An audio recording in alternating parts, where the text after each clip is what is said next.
IB Nation, welcome back to another edition of the Irish Breakdown Podcast. Thanks for another great show today, Brian. That is from Anthony Solomon to kick things off today. And I'm going to tell you what, I'm excited to have this show today, this latest edition of the Notre Dame Rundown, because I have some topics that I'm kind of excited to talk about. I'm going to share with y'all just some feelings on a lot of different things. We're going to continue our offseason previews. Before we get started, do me a couple favors if you don't mind. Hit that like button while we're getting going. If you haven't done so already, hit the subscribe button and the notification bell. And if you need to, take a quick minute while I'm setting the show up and go sign up for the message board at boards.irishbreakdown.com. Gonna have some fun today. I'm gonna be honest with you about kind of how today's show came together. I'd said, hey, I'm gonna start doing my shows every day at 1 o'clock now, so that way there's some consistent start time, and I do plan on doing that here soon.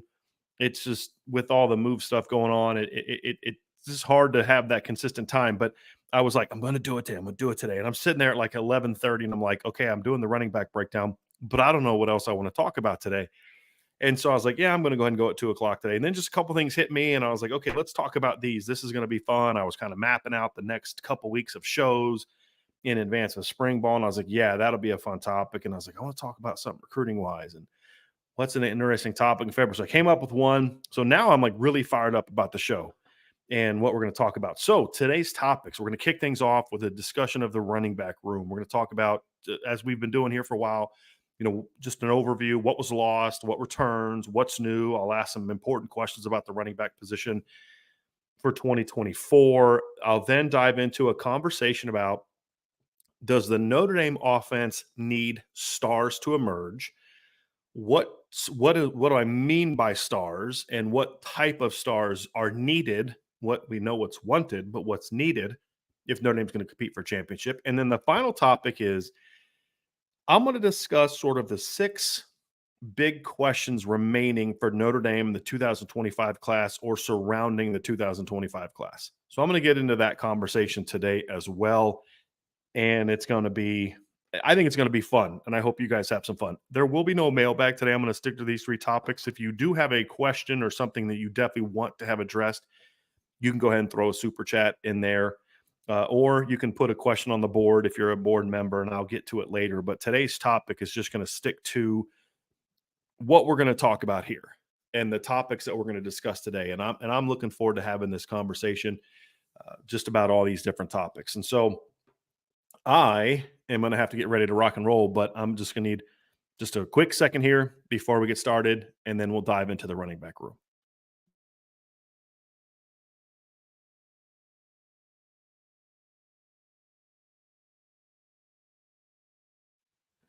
All right, folks. Today's topic number one.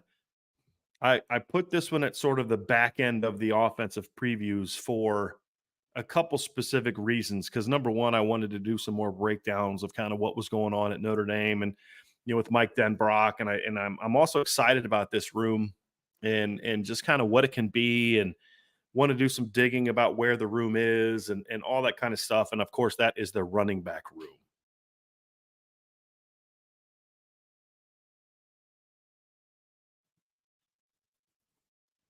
This is you guys hear me say this a lot. The difference between potential and production. What is the difference between, what you could be and what you are? And I don't know if there's a room that more signifies that phrase, the one that I do use often, if there's one that signifies that phrase more than the running back room. Because it's funny, there's certain positions on the team that the fan base as a whole is, has some excitement about, or maybe not a lot of excitement about, where I'm like, that's a really proven group. Like, I don't know why we're not more excited about this. Then there's the other side of the coin, where you've got the running back room, which doesn't have a ton of great production, but loads of talent and potential, and people are super fired up about it, and to the point where it's kind of like it's assumed this group is going to be really good. I'm not ready to assume that just yet, but I understand the temptation, because when you really look at this room, it is a very, very talented group of players, and one that, if all of us that think so highly of it are correct and they step up, this group could be really, really good. And then what kind of impact can that have? And we're going to talk about some of that today as we dive into the running back overview.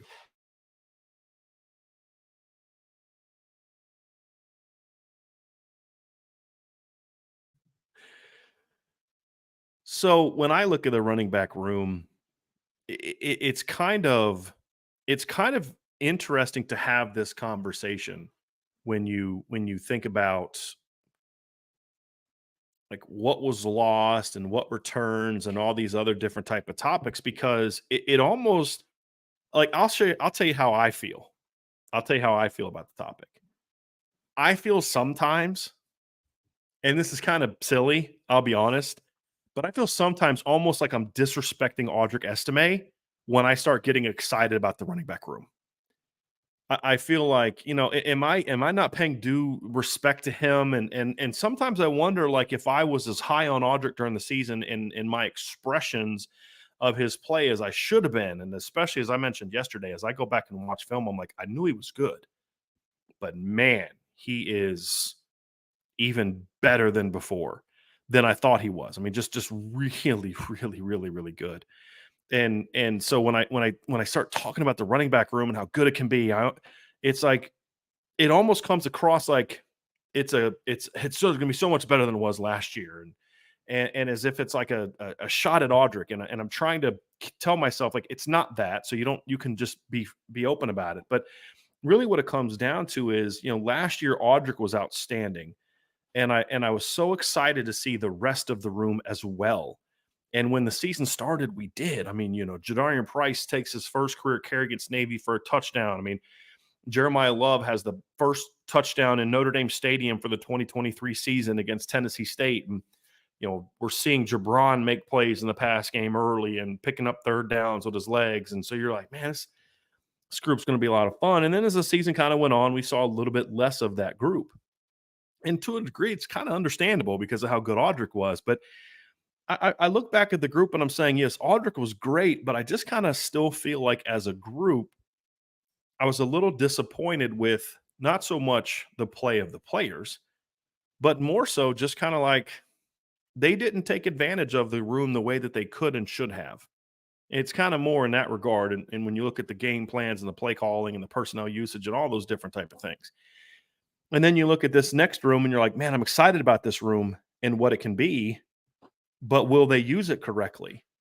But there's this assumption that they're just going to be okay without Audric. And that's what I want to kind of begin as we always kick these things off is what was lost. And I don't want to just gloss over what was lost because when you look at the production Audric Estime had last year and you consider how at times, I mean, just if we're just going to be honest, he did that in spite of the offensive line, not because of the offensive line, and just really had just a brilliant season that just I think it's because maybe he's just not real flashy and he doesn't have that obvious speed that sometimes we forget just how good this guy really is and really was last season for Notre Dame. You see the numbers there, top 5 all-time single season rushing production last year, 1,341 yards, set a Notre Dame all-time touchdown record for 18 touchdowns rushing. That's just rushing touchdowns last season. Also chipped in with 17 catches for 142 yards, was a second-team All-American. Just had a really, really good year, and honestly was a guy that you could just kind of count on each week to say, hey, if you feed him enough, he's going to step up and he's going to be really good for you. And Ryan and I were kind of going over the topic of the show today about an hour ago and really talking about Audric and just kind of the season he had. And he was talking about from a draft standpoint, but he's like, look, Audric didn't really put up big numbers in the 2 biggest games. And you look at Ohio State only had 70 rushing yards, and against Clemson only had 87 rushing yards. But it really came down to they just didn't use him enough. I mean, you actually break down the film, he only carried the ball 14 times against Ohio State. He's pretty good on those 14 carries. He only carried it 17 times against Clemson. Most of that was in the first half, but he was really good on those carries. He averaged over 5 yards a carry against those 2 teams. But when you fed him, I mean, he was dynamic. I mean, he was a really outstanding player at last season. Had 6 games of over 100 yards, 2 games of over 150 at 176 against Central Michigan, and of course had one of the 5 best single season games in Notre Dame history when he had finished his career with 238 yards and 4 touchdowns against Stanford. He was a really just an excellent player. And at the end of the day, he was the guy that teams built their defense to stop. And when you consider the fact that Notre Dame didn't really have a pass game that was overly threatening for most of the year, I mean, only threw for 3,200 yards on the entire season, 3,205. Your starting quarterback threw under 2,700 yards in the regular season, 24 touchdowns, 8 picks. Notre Dame only averaged, Sam Hartman only averaged 224 passing yards a game. The receiving core was banged up. It didn't play to production. And yet, despite teams game planning week after week after week to stop Audric, he still found ways to make plays. And he was a really, really excellent player. And it's not going to be easy to replace him. And I'm excited about what this group can be, but I don't want it to come across like, I'm glad Audric's gone, because now we get to see the baller step up. They're going to have to replace one of the best running backs Notre Dame has had in the last 20, 30 years, the way that he played this past season. And, this is a guy that ran for over 2,200 yards the last 2 years, because Audric also rushed for over 900 yards in 2022. I mean, if you think about it, in the last 2 years, and you look at the production that Audric Estime has had, you're talking about a guy that ran for 2,260 yards and had 29 rushing touchdowns in the last 2 years. Just an excellent, excellent player, and a guy that you're going to have to find a way to replace.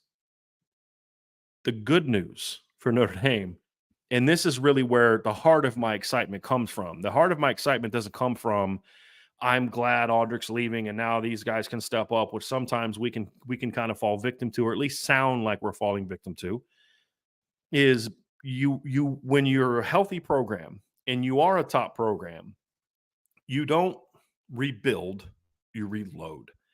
You don't say, man, we lost Joe Alt, I don't know what we're going to do. We're going to take us a couple years to figure that out. Or you lost Audric Estime, and you're going to have to recruit to figure out a way to replace him. Notre Dame is in a position where, yes, you lost a great player, just a great player, but the way that you've recruited and developed that room with running backs coach Deland McCullough is, you feel like, okay, you're in position to just keep rolling and keep rolling. It's going to look different. It's going to be different players. We're going to have some very important questions that have to get asked. But the fact of the matter is, you're going to be in a situation where even when you lost a great player in Audric Estime, you still have a chance, in my opinion, to be every bit as good from a production standpoint next season. Will one guy have Audric's production? Maybe. If I was a betting man, I would bet no. Could the overall room surpass the production they had last year? Absolutely. And that's the thing that you get excited about when you talk about where the running back room is, because it's as healthy as any position on the roster, from the standpoint that you can lose a guy like Audric Estime and still feel like you're in position to go out that next year and still be really good at that position.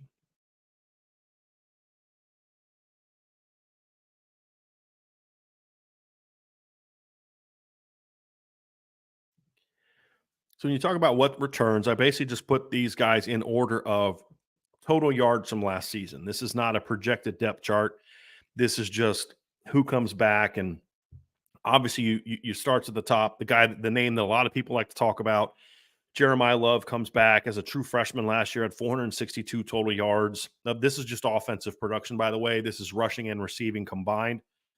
So Jeremiah had 462 yards last season, two touchdowns, one rushing, one receiving. It was interesting. He scored a rushing touchdown in the second game of the year, didn't score again until the last game of the year when he caught a pass against Oregon State. Really interesting player because he has so much potential. And the first touchdown he had against Tennessee State was on a buck sweep play.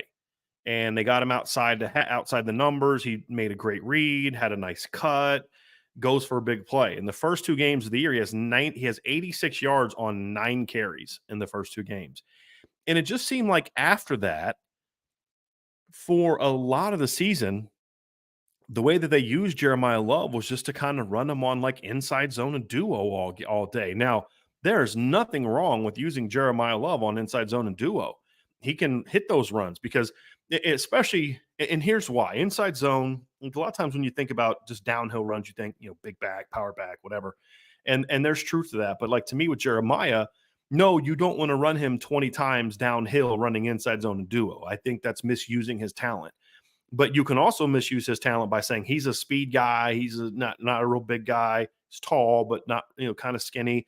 So we'll just run him on outside zone, stretch, toss, buck sweeps, counters, things like that. That's also a mistake. It's that finding that balance that's key. And on inside zone, for example, it's a play designed to cut back. He's the type of back, a lot like Josh Adams was back in 2017, where he can take a small inside zone crease and just hit it, just explode it, whether it's a vertical insertion into the A gap, whether it's cutting backside, B gap, or bouncing it all the way back. If you get a really good wash backside, he's a guy that can turn that into a home run. I mean, the closest comp that Notre Dame's had to him and the style of play he can have on those type of runs is Josh Adams and CJ Prosise, who weren't. Josh Adams was a good sized kid, but he wasn't a power back by any stretch. CJ wasn't a power back. They were, if there's a crease, they are going to exploit it and just rip off a big play. And I think Jeremiah reminds me a lot more of CJ athletically. CJ was a little bigger, but that taller guy. Josh was arguably the most explosive running back downhill Notre Dame has had since probably, Julius Jones early in his career, maybe going back to Reggie Brooks. And CJ had explosiveness as well. I don't know that he was quite as explosive as Josh was as just a pure downhill runner, but CJ was more elusive. He could make you miss. He could kind of show that patience, make some good cuts in the backfield, where Josh was more of a one cut and boom, go kind of guy. Jeremiah is a little bit more like CJ, in my opinion. And so when you watch him run last year, and as Jason Smith said in the chat, he does run hard between the tackles. It's not that he doesn't, but his speed is such that he can hit that. Same thing with duo. He can vertically crease on duo, but we can also do on duo. And when duo really is working, when teams kind of crash it because you create that extra gap to the duo side, that's a play that can bounce. And if you have a guy that has some speed, he can really hit that play and hit it big. And so Jeremiah brings some of that, but you have to be willing to mix up those plays with the tosses, the sweeps, the buck sweep, whether it's buck sweep or whether it's like an outside zone look that's trying to get outside, whether it's a pure outside zone, because pure outside zone, and here's the difference. Sweep is more of a play where you're trying to seal the edge and you're trying to get outside. Buck sweep and outside zone are going to look like outside runs, but they're actually looking for vertical insertions inside. So you're going to stretch, get outside, get outside, get outside. And then a lot of times you're going to cut behind the tackle, behind the guard, or sometimes even a backside guy. And if any of you ever watched the Broncos like I did when I was young, you'll understand it. You can even see it with the 49ers now with Christian McCaffrey. Well, they'll run that toss play and they'll make a vertical cut, and they're actually cutting behind the center, but it's way outside, but it's where the play stretches. And so you're looking for that vertical insertion. Those are all plays you can run with Jeremiah and expect him to really thrive. He's got good vision. He shows good patience. He can hit all those kind of things, and he's got a chance to be a very impactful player as a run player. And I'm going to talk more about other parts of the game later during the questions part. Jadarian Price is a guy that's not getting as much love in the conversation as Jeremiah. I understand it. Jadarian was not ranked as high coming out. He was by us. I ranked him as a top 100 player, but he didn't get the same national love that Jeremiah did, who was not only a top 100 player by us, but also a top 100 player by other recruiting services. Jadarian also missed his freshman year, which kind of that out of sight, out of mind type of thing. He showed last year he's got a chance to be a really good player as well. And I think that sometimes in our desire to talk about how good Jeremiah Love can be, we sometimes forget Jadarian Price has a chance to be every bit as good as Jeremiah Love. And that for me is the excitement that I have. We're going to have this. I know it's going to happen. There's nothing I can do to stop it. There's going to be people that are team Jeremiah, people are team Jadarian. It is what it is. But I hope that most people understand, like, dude, I don't care who's in the game. They're both outstanding players. They're both going to be dynamic. And that 1-2 punch at the position is going to be excellent. I mean, I've said this before, and I'll say it again, remind you guys again. I talked to a Notre Dame coach who, this was during the spring. Actually, this was right after the spring, kind of going into the summer. And I was asking him about, just different parts of the team and how he felt about different groups. And he brought up running back. I didn't even ask about it. He's like, dude, we are so loaded at running back. He's like, as good as Chris and because at the time Chris Tyree was kind of the lead guy coming out of that. And this is the 2022 spring, so before the 2022 season. It was expected that Chris Tyree was kind of going to be that number one guy. Audric had a good spring. Logan was little was good too. Got a little banged up at the beginning, but was pretty good. But he said, look, the best running back we had all spring was Jadarian Price. He's like, JD is gonna has a chance to start for us. And then when he got hurt, I was told, like, by the time he got hurt, he had basically, a lot of the coaching staff felt that he was their best running back. Think about that. That was with Audric Estime and Logan Diggs and Chris Tyree on the roster. Now, we've got to see if Jadarian can get back to being that guy in athletically that he was before. Obviously, that's going to matter to me when you look and break down the running back room. But he showed last year the burst is still there. I mean, he showed that on his touchdown runs. He showed that on the long screen pass. He showed that on was a 96, 97-yard kick return against USC. He's a guy that has that ability, and I love his patience. I love his ability to make people miss with his strength. Jadarian is built like, he's listed at like 5'10 and a half, 205 pounds, something like that. Not listed as a real big guy, but really reminds me a lot of Terrell Davis from a frame standpoint, because he is a pretty muscular kid. He's really jacked up and he's stronger than you'd think. If you just see him in pads, he doesn't look that big. But then when you see him like with a shirt off, you're like, this kid is a rock. And then when you watch him run, you're like, he runs hard. But he's smooth. It's not like an aggressive hard. It's just when he gets vertical, man, those legs just get churning. It's just like people just kind of bounce off of him. The vision was a little inconsistent at times, but he showed that he's got a really good natural feel for the position.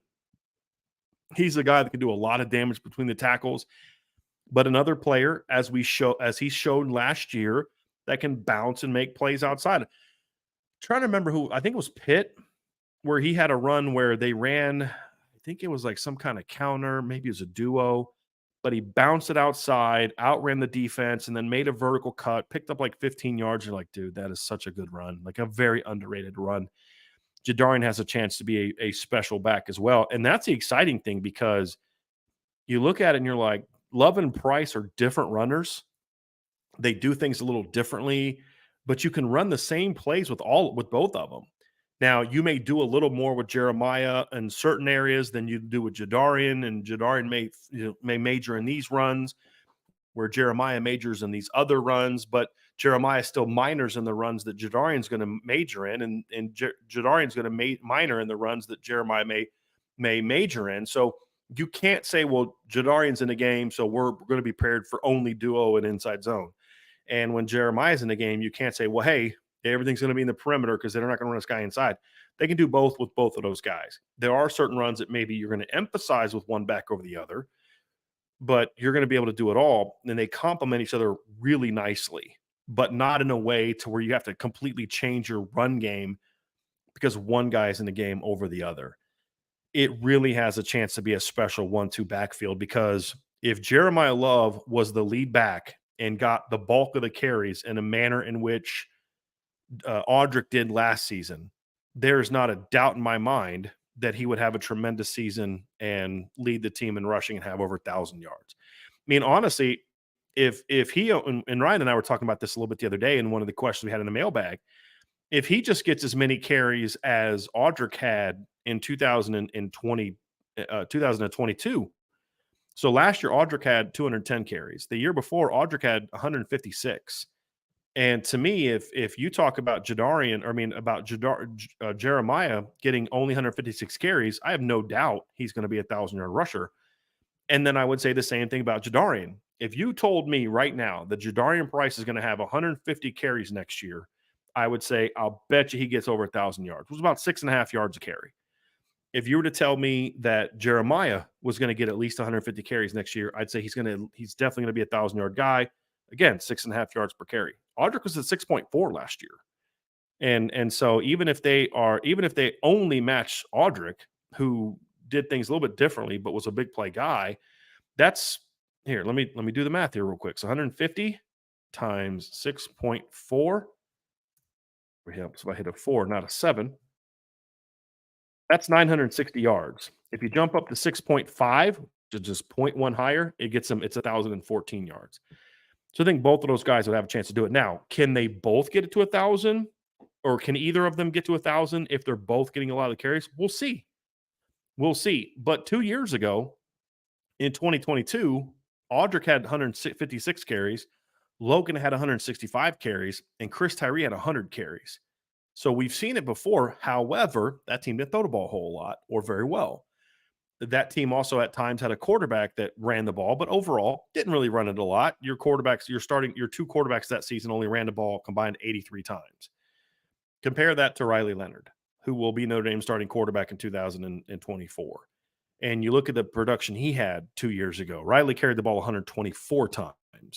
And then last season, he carried the ball 58 times in 7 games. But if you actually look at his carry production and the pace he was on last season carrying the football, he was on pace to have a lot of carries. So if you actually look at what Riley's numbers would have been based on what he had the year before, he would have been at least 120 carries again. So back-to-back years of over 120 carries. So you're talking about a guy that's going to take some of the. I mean, he's going to take all of Chris Tyree's touches. Plus, you have the throwing game, and you have some other backs on the field as well that I think you have to find a way for. And like an example, that's Jabron Payne, the overlooked guy, understandably so. Let's just be honest. I don't think Jabron's as good as Jadarian and Jeremiah, but that's not an insult to Jabron. I think Jabron's a very good back. I think there have been years in recent seasons where Jabron Payne, if he was on those teams, would have been your starting back. I think that if something unfortunate happened and you didn't have Jeremiah and you didn't have Jadarian next season, or one of them goes down, and you can promise me that Jabron's going to take that guy's carries, I could see Jabron Payne being a 1,000-yard back as a lead back. I do. I think he's a good running back. It would be different. It would be more volume, lower yards per carry, lower explosives, things like that, but just a grinder, high efficiency, grinding out yards, getting hit a yard behind the line of scrimmage on 3rd and 1, driving his feet forward to pick up the first down, and just getting that production, because it's so easy to me to just kind of look past him because he's just not a sexy back. He's not a sexy back like Jeremiah and Jadarian are as far as the running style. But Jabron Payne is a good running back. He is a very good running back.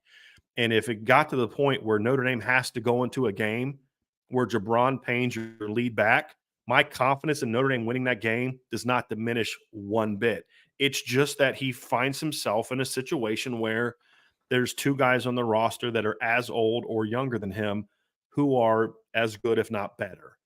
And that's the unfortunate thing for Jabron. But for a Notre Dame coaching staff, you have to look at it and say, hey, look, you do have Jabron Payne. So what role do you have for him? You have to find a way to get Jabron on the field as well next year. I mean, it's hard to get 3 backs really into a groove.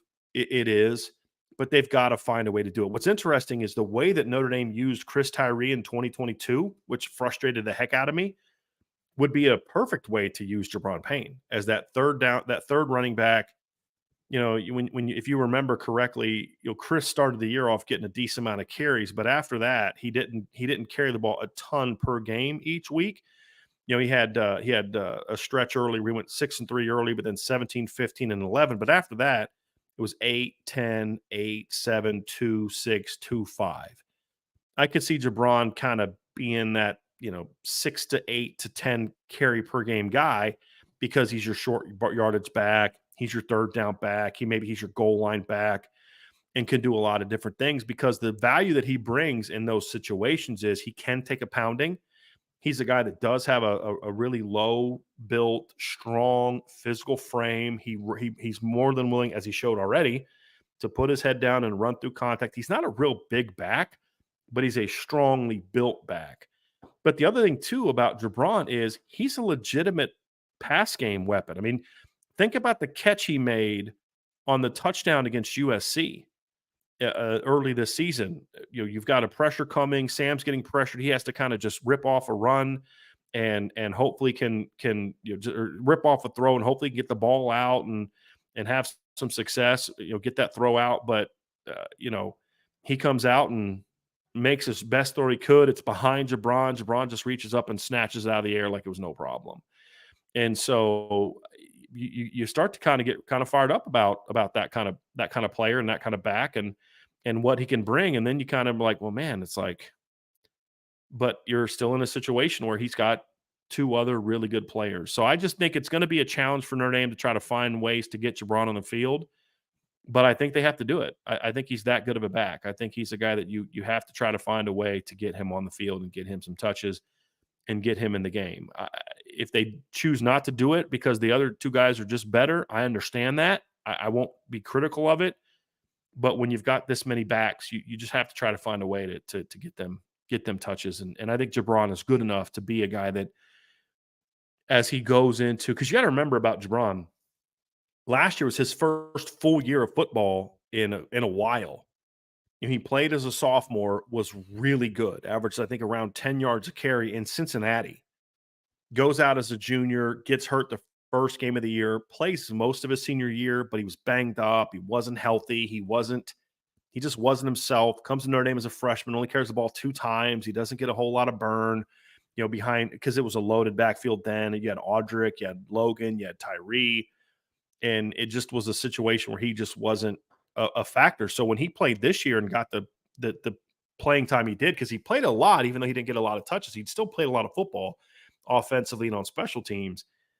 This was the first time he'd really had a healthy season where he played a decent amount in a while.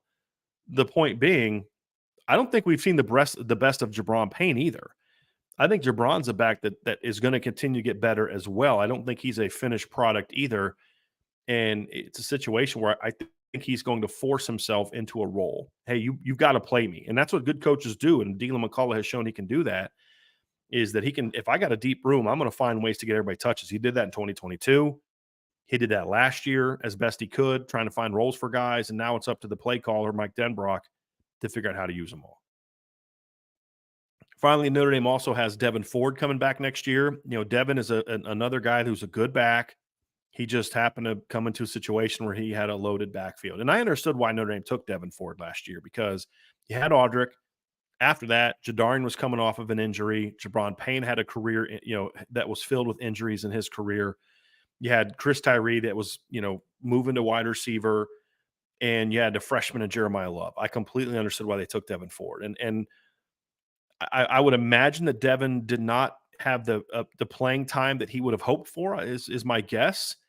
And I would imagine he came to Notre Dame thinking he was to play more. He only carried the ball 8 times last year, only had 4 catches, only had 78 total yards. He did play someone in the return game.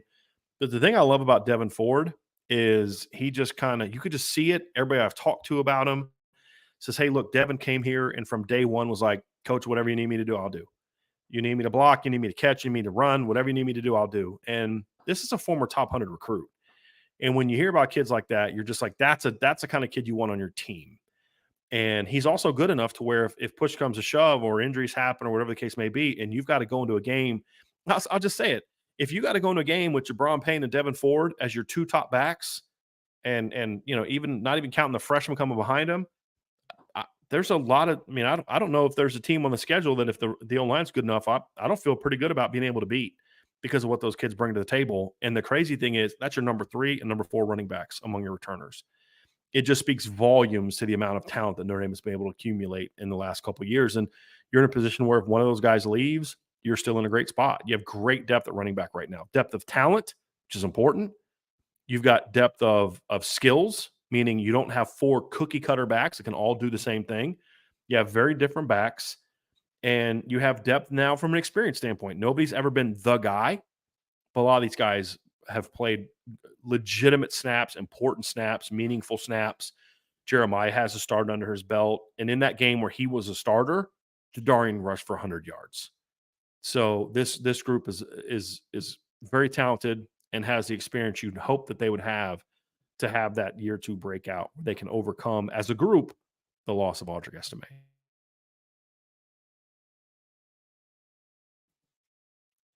Let's get to the next topic about running back, and that is what is new at running back. as excited as I am about the returners, you're adding two really good football players to your room and two guys that, in my opinion, have the talent to play right away. Now, will they? I don't know.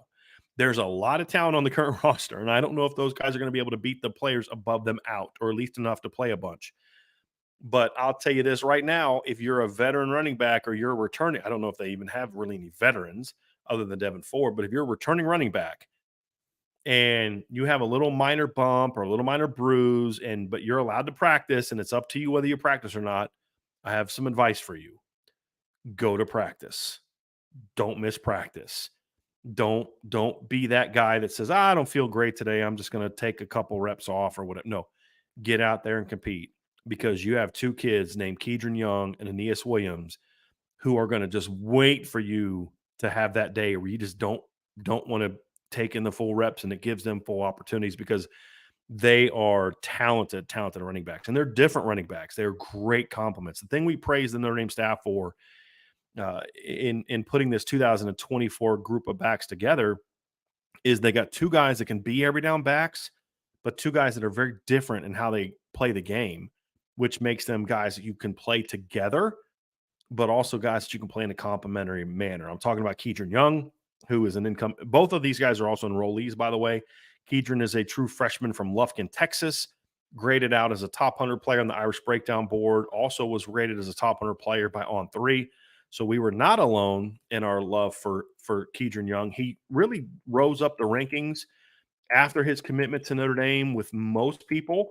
So he was one of those guys that didn't follow the normal track of committing Notre Dame and falling in the rankings. He actually went up a little bit with most. He was ranked number 111 by 247 and number 127 by ESPN, and ranked number 79 overall by On3. Rivals is the only one that dropped him. I think they missed the boat a little bit on that one. I'll be completely honest with you.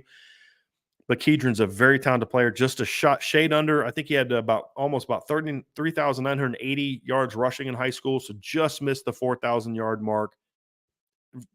Big kid, 220 pounds, great feet, very nimble, smooth athlete, and a lot fat. He's a lot like Audric Estime in that he's a lot faster than you think. I know Audric's been the comparison that a lot of people have had for him.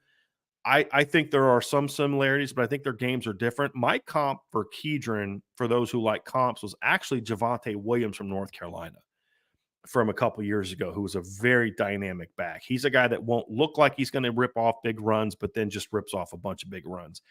Aeneas Williams had I mean, guys, I don't know how to say it, guys and gals, I don't know how to say this. It's just insane high school production. You're talking about a kid that had 4,000 rushing yards, 3,000 receiving yards, and over 150 career touchdowns. That's just, I mean, it's almost hard to fathom that type of production, and just really, really fired up about what he's doing and what he can do and what he can bring to the table. Just a really talented player. So very excited to see, what he can do in this offense. And the thing about it is, Aeneas is another guy that can do a lot of, he can run between the tackles and he can do all that type of stuff, but he's another guy that you look at and say, hey, this kid's got a chance to be a really good football player. And so, but his game is different to where you can do certain things with with Kedron. He's going to major in certain runs, minor in others. Aeneas is going to major in what Kedron minors in, and he's going to minor in what Kedron majors in. They can play the game together.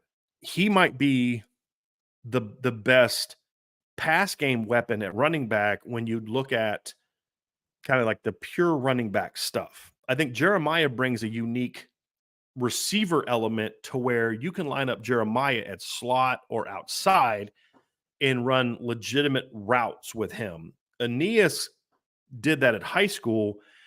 I don't know if Aeneas brings as much of that to the table in college because of his size, but the hands and the ball skills are elite. I mean, they are special for a running back. But he does a lot of the traditional running back stuff: slip screens, swing screens, wheel routes, angle routes, check down stuff, running some unders and some crossers, some seam routes out of the backfield. He can do a lot of that stuff at a very high level. And when you talk about playing those two guys together, if you're a coach that's creative enough to run 21 personnel effectively, these guys are a great complement in 21 personnel, just like Jeremiah Love and Jadarian Price are. So when you talk about you already have this group of players right here, right there, other way, this group of players right here, that by itself is a great running back room. I mean, it really is. I'll say this, like, I know Ohio State's group is going to get a lot of love, and they should. That's going to be a really good running back room.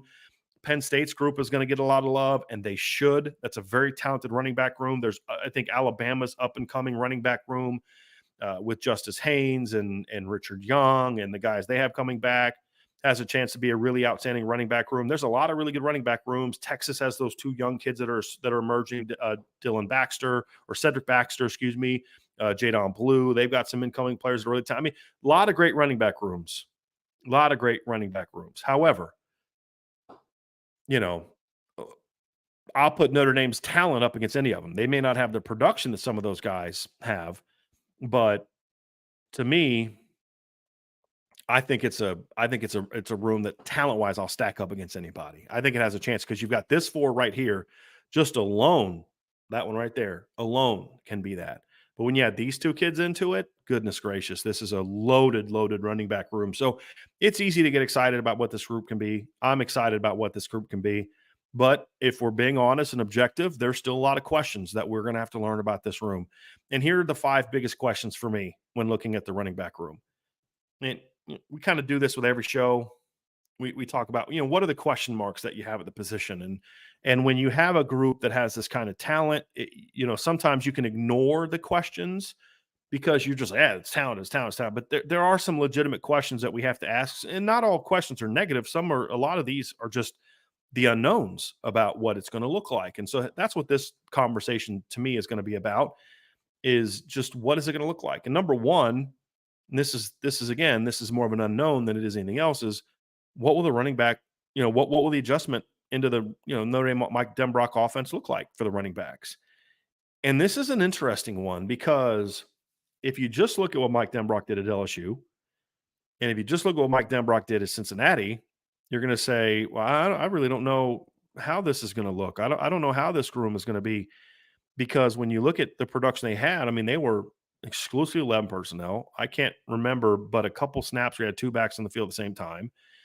This past year, you'd have to get to the 4th running back before they get to it's the 3rd running back before you get to 1,000 rushing yards from the backs. Your top rusher this past year was your quarterback, who had 1,100 yards. Your next best back was Logan Diggs, who had 653, 284 for Josh Williams, 181 for Noah Kane, 165 for Caleb Jackson. But you looked at all John Emery Jr. had 23 carries last year. You look at all the production from the backs and you say, that's a decent amount of yards, but nobody was the guy. And they very rarely played them together.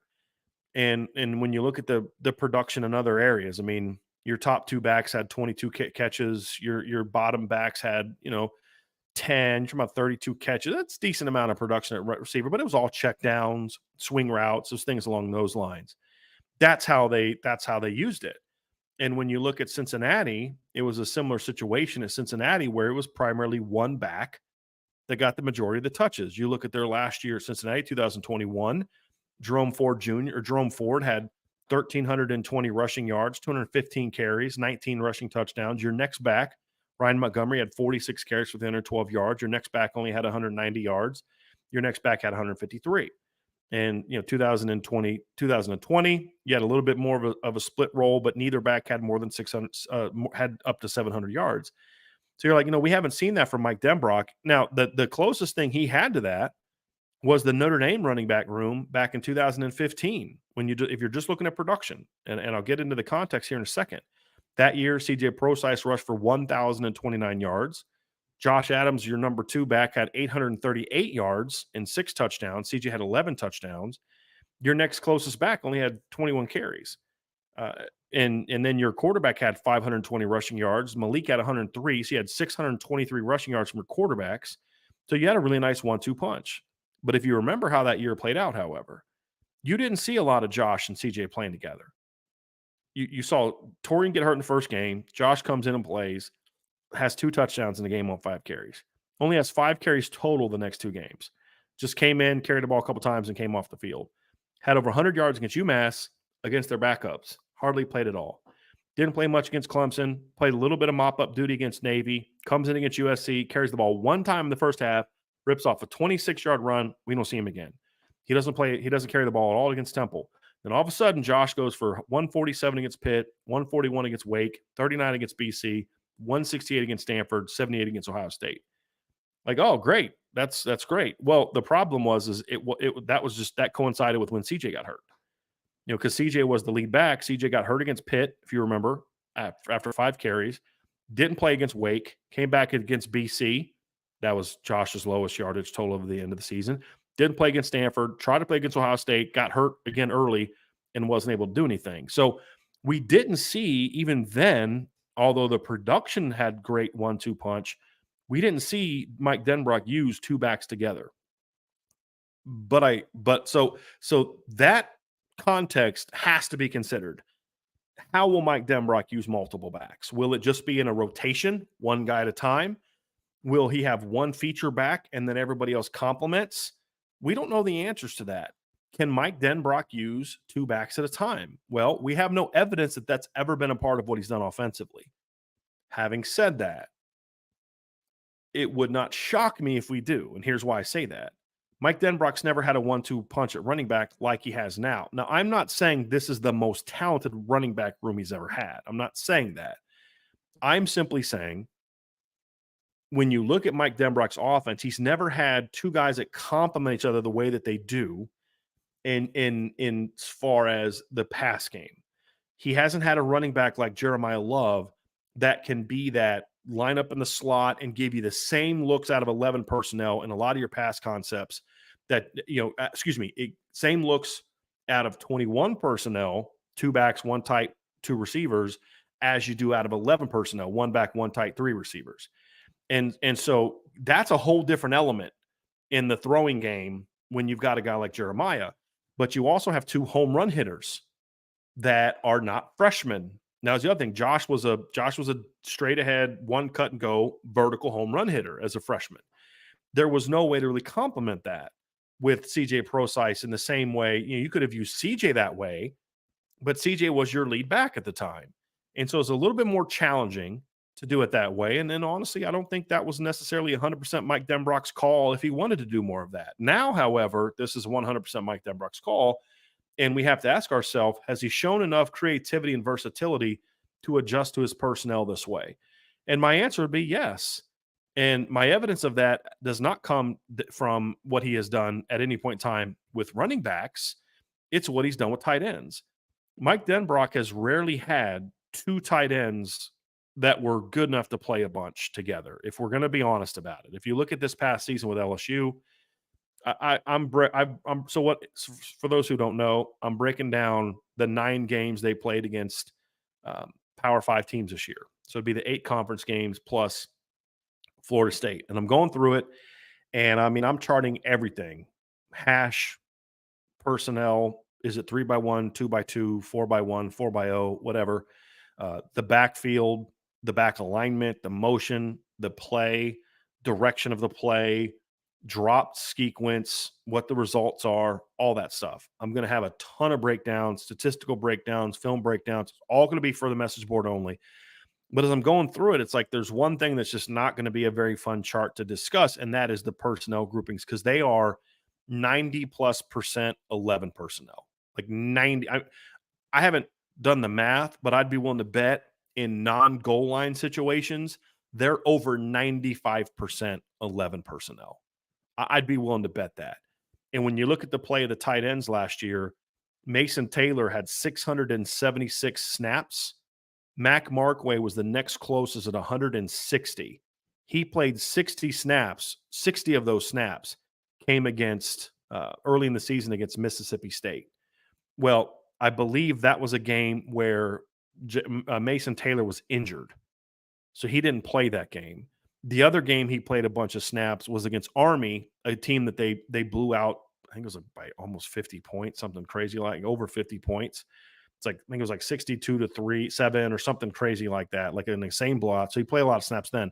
So over half his snaps came in either a blowout or a game where your starter got hurt. That's where the production came from. And he played 34 snaps against Grambling. So if you actually look at it, over 100 of his 160 snaps came in blowout or injury replacement snaps. After that, the next highest snaps for a tight end last year was 56. That's it. I mean, that's nowhere close to what Notre Dame does with their tight ends. And then you look at, the previous year, somewhat similar story. You did have a second tight end that played over 200 snaps, not a ton. Mason Taylor again dominated the snaps. But then I go back to his time at Cincinnati, and I think about what he did during his tenure at Cincinnati. And there was a year, I think it was 2020. Let me pull this up real quick just to be sure. It was, I believe, 2020 during the COVID year. Yes, I am correct on that. He had his receiving core was kind of up and coming. They weren't quite there yet. They didn't have Tyler Scott on the team. Trey Tucker was playing, but he's still young. He only had 18 catches that year. Alex Pierce was just starting to break out, got hurt, only played 6 games, didn't play a lot early, kind of broke out late. That was the year that Alex Pierce kind of broke out a little bit for them. Was good the year before, but really broke out in 2021, but started to show that at the end of 2020. Michael Young was a good player for them, but they had 2 really good tight ends that season, and he played them a bunch. And so you look at it, Josh Wiley that year, who was their starter, led the team in receiving yards, whereas it's been complimentary in most years, had 610 snaps. Leonard Taylor in 2020, excuse me, actually, I'm looking at the wrong year. Let me pull this up. In 2020, the year that I'm referring to, you had Leonard Taylor actually played more snaps than Josh Wiley, even though he didn't have as many catches, 324. Josh Wiley had 260, and then Bruno LaBelle played 284. He had 3 tight ends that played a bunch that year. In 2021, similar story with 2 guys this time. Josh Wiley played 516 snaps. Leonard Taylor played 573 snaps. So why the difference? Because that's what the personnel dictated.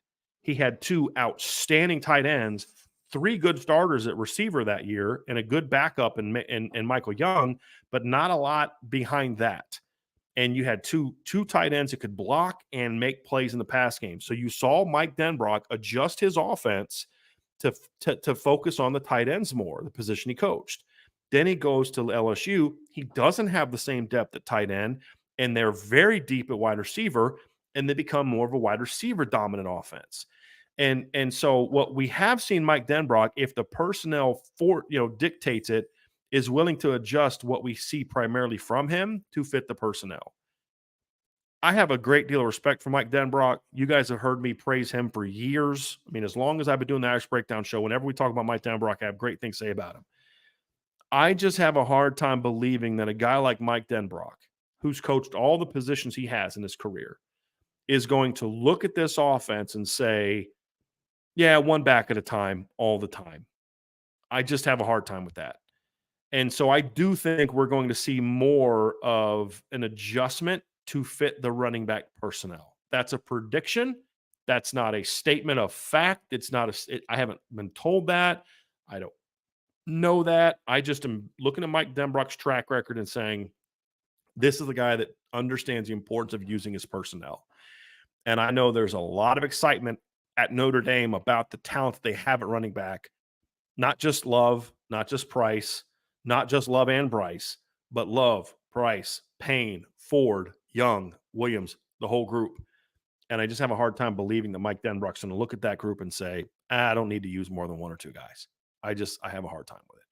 So, but right now that's a prediction. That's not knowledge. So it's a question. And that's what this is about. Question number 2, how will Riley Leonard impact the running back group? Now, this might come across as a negative, but it's not intended to be one.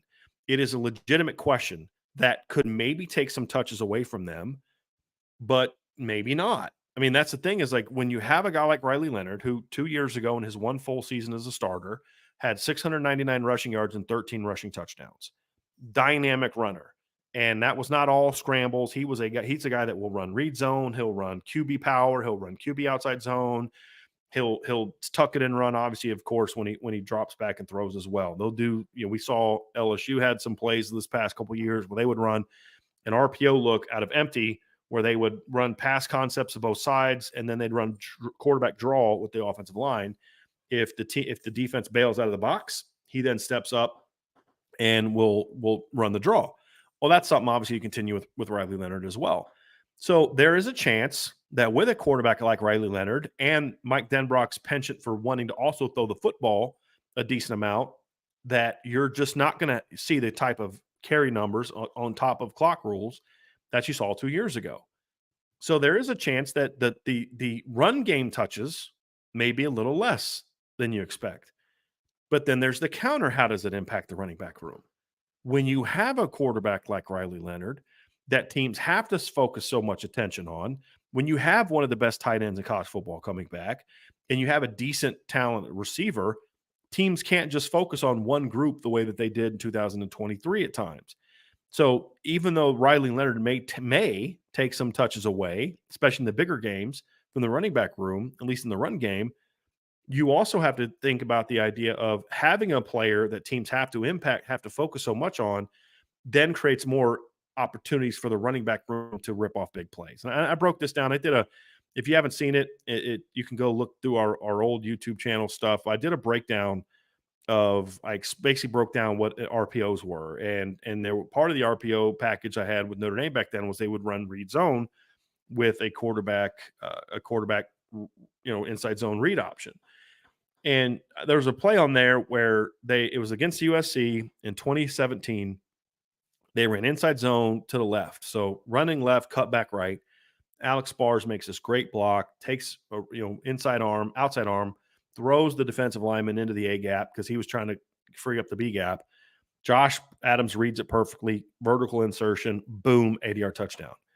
But the reason it was an 80-yard touchdown and not just a 7 or 8 yard gain is because you watch the backside linebacker, the overhang player, and the safety all ran with Brandon Wimbush because they were petrified of Brandon Wimbush pulling the ball and running. Now, somebody made a mistake.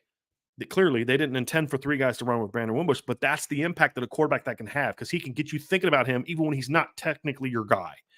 And Brandon sold the fake effectively, really effectively, and Josh runs 80 yards untouched against the top 10 team. And so that's the kind of impact that Riley Leonard can have. So you say, well, instead of 150 touches, carries, maybe Jeremiah Price only has 120 carries. But now you say, okay, but he may be a guy that could, maybe get up around 6.5 to 7 yards a carry, if not greater, because even though he may not touch it a ton, the emphasis that your teams have to play on Riley Leonard is going to have an impact on the potential to rip off big runs. If we were talking about quarterbacks, I would make the counter argument.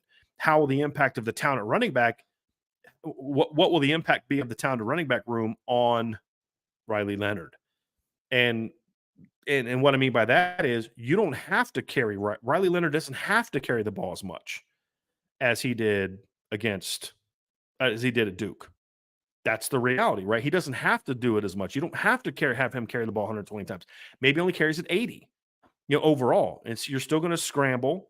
You're still going to see those type of things, but now you don't have to have him carry the ball 15, 18 times like we saw Riley do at times when he was at Duke, where if he didn't do that, they couldn't win.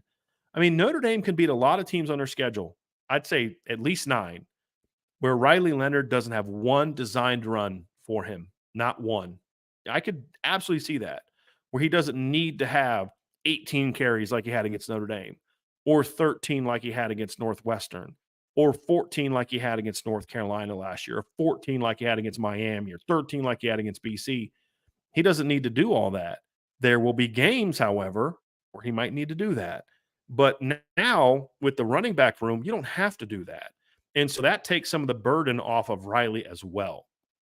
And the other thing, too, that's going to be interesting is if Notre Dame, I'd like to see Notre Dame kind of maybe have some games where they don't use a lot of Riley, because that's going to make it so much harder to defend in some of the bigger moments where it's like, okay, they'll use him sometimes they won't. And then you come out against Louisville, who hasn't seen a ton of designed quarterback runs, for example, and all of a sudden, boom, your whole first half, you're just a bunch of different quarterback read stuff, and then they're just not prepared for it. Then they adjust at halftime, second half, you don't need it. Now you're countering. There's so much you can do, but having a running back room like they have then could have a great impact on Riley Leonard. but Riley Leonard is also going to impact the running back room. What that's going to look like, I don't know. And that's what's going to be interesting. Third question, will there be a lead back or will this be a committee situation? I believe it's going to be a committee situation, but we've got to find that out. That's an unknown. Number four, will the rotation expand, shrink, or stay the same? Last year, there was a lead back. There was two guys that were kind of the next guys off the bench, and then you had a guy like Jabron Payne who had a very clear role. You had a four-man rotation at running back last year. Occasionally, you'd have five because you'd have Devin Ford in there at times. So you had 4 to 5 running backs that played every week. Are we going to see that again? Are we going to see that shrink? I think the expansion more refers to getting into a situation where you have 5. The 5 was rare. We didn't see that every week. We saw that, Ohio State, a couple games like that with Devin Ford. It wasn't week after week after week. And how will that roll? So I think it's a very fair question. Do they shrink it to 3? Does it shrink primarily to 2 this year, and then the third guy just plays a little bit? I don't know the answer to that question. I have a feeling that we're going to see at least a 3-man rotation of getting a lot of touches in certain roles. That would be my guess. And then the last one, I'm going to spend a little bit of time on this as we wrap this topic up. That's on, will the pass game role expand for the running backs? This is another projection or maybe hope, wishful thinking, and a legitimate question as opposed to I have data, I have sourcing, and I've got a hint about it this way. This is a genuine question because, as I said, we haven't seen Mike Denbrock in recent years really use his receivers in a way outside of just traditional running back uh, type of route. So when you break down LSU last year, and I'm looking at the catches to the running back, it's check downs and it's swing screens and it's I think a occasional slip screen, actually slide screen. Excuse me. They didn't. I don't know that I've charted a single slip screen from LSU last year, but a lot of slide screen. Slide screen is basically you run action, you run some kind of run action, you get your running back out in the flats off of it. Or you can just have like a straight counter. I mean, there's a lot of different ways they would get to it, but they would have a running back kind of slide outside. You'd lead block for him. The quarterback would get outside. He either can run it or throw it to the back on the screen. They would do that a little bit. They didn't do a ton of. They ran against Florida State on the first drive. They ran a counter throw back to the running back up the left sideline. They didn't do that a ton last year. They did it a couple times. They had a big play. I think it was Auburn. I think it was Auburn. Might have been Bama. There was another game in there where they had a running back that had a big play up the left sideline as well, but they didn't do it a ton. It was mostly traditional type of stuff. And when you look at the production from the LSU running backs last year, it was solid, but it was what you'd expect from a team that threw the ball as much as they do, where it's a bunch of check down stuff. Your top catcher at running back was Josh Williams at 14 catches for 194 yards. Your next running back was Logan Diggs with 8 catches for 82 yards. Emery Jr. had 3 for 58. Trey Bradford had 1 for 55. You had Caleb Jackson had 6 for 53. And Noah Kane had 1 for 6. Trey Holly had 1 for 5. So they weren't a team that was throwing the ball a ton last year to their backs. And as I said, a lot of that stuff was just, check down stuff, things like that. And so when you think about what this group is going to be, I just feel like if you're going to do that with these backs, you're kind of missing out a little bit on what they can bring to the table. And you look at 2021, similar deal. Jerome Ford was your leading catcher at running back, 21 catches for 220 yards. A lot of that was check down stuff. Ryan Montgomery had 6, Charles McClellan had 5, and Ethan Wright had 2. So we really don't have a lot of evidence of them throwing the ball to the running backs a ton outside of really the 2015 season with CJ Prosise. And they used CJ a lot more in the running back room, in the throwing game that year. CJ had 26 catches for 308 yards. It wasn't necessarily up from a volume standpoint. Josh had 7 catches that year, but it was you did some different things with CJ in the throwing game. I think of the big play against Clemson that year. I mean, CJ had a 100-yard receiving game that year.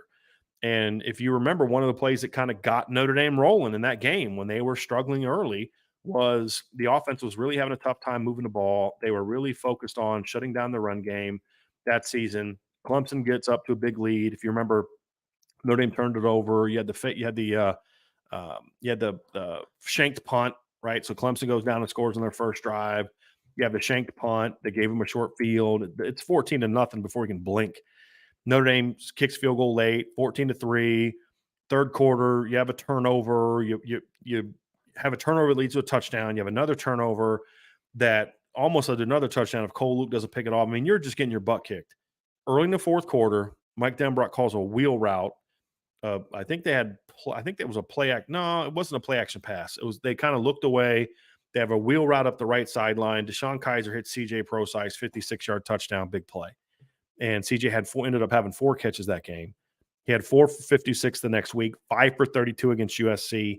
They did it 5 for 43 against Temple. They would do a lot more with him. And then, of course, he got hurt. And in the last 4 games, only caught 1 pass. So his production would have been a lot higher if not for the fact that he got hurt. And if you also think about it, they went into the year with him not being the lead back. They eventually kind of found that home for him.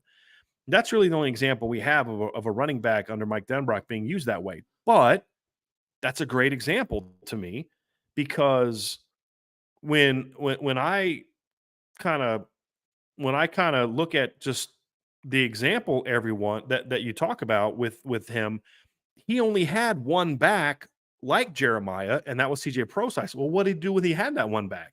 He used him a lot more, used him a lot differently. So I'm cautiously optimistic that Mike Denbrock will do that, but we really don't know. Are they going to, part of it is going to be determined too by how they feel about the receiving core, and do they think they have difference makers there? Do they think that group steps up? If that group steps up, then you don't need it as much. So then it may not be a volume standpoint. It may be a big play thing. And so that's something I'm looking forward to because I think this particular makeup of this room, like with Audric could do things in the pass game, but I kind of felt like, you could have maybe done some screens with him and maybe some check downs and some swing stuff. But, teams were so focused on Audric and Audric, he has good hands and he can make some plays in space, but he's not a guy you're going to throw 40 passes to in college. So I understand them not doing it a whole lot with Audric, but this group is unique in their skill set because all of them are legitimate pass game weapons in different ways, as I mentioned earlier. Jeremiah he can be a weapon on the backfield, but he can also line up outside and run routes. Jadarian brings excellent pass game value as a traditional running back, as does Jabron, as does Devin, as does Keidron. But then Aeneas Williams brings a different skill set as well.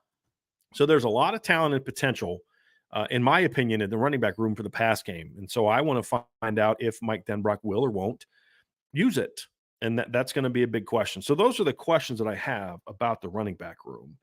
And of course, one of the bigger picture ones is, as we discussed earlier, will Mike Denbrock find ways to use 2 backs at a time, whether it's 20 personnel or 21 personnel? That's something I'm very, very curious to see. I doubt, well, there's 2 ways to look at it. They could do it in the spring just to kind of prepare everybody for it and get teams focusing their game plans on it. And that way you're spreading them a little too thin, or you hide it, you don't show it, and then you break it out against A&M. So we'll see which direction they go with that, but I'm very curious to see if we see more things with this running back room because you're going to have all 6 running backs available in the spring. It's a lot of running backs. You're not going to have your full complement of receivers because you won't have Bo Collins.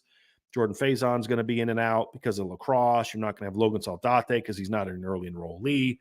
So there's going to be some questions there. Your tight end room's not going to be fully healthy. You're not going to have Mitchell Evans in the spring. So I'm very curious to see how they use that during the spring. It's going to be very, very interesting. And it's one of the big questions that we're going to see answered. So that's the breakdown of the running back room. I'm excited about this group. I can tell by some of the early comments in the chat. And for the most part, you guys really stayed locked into the conversation, which tells me it's a topic that you guys are very interested in. I think there's a lot of people that think this running back room has a chance to be really, really good in Notre Dame circles. It's not a group that gets talked about a lot nationally. I think that's going to change. I think it has a chance to change, and I think that the arrival of Mike Denbrock partnered with Dylan McCullough, you start getting excited about what it can be. But again, a lot of questions left, but this room has a ton of talent.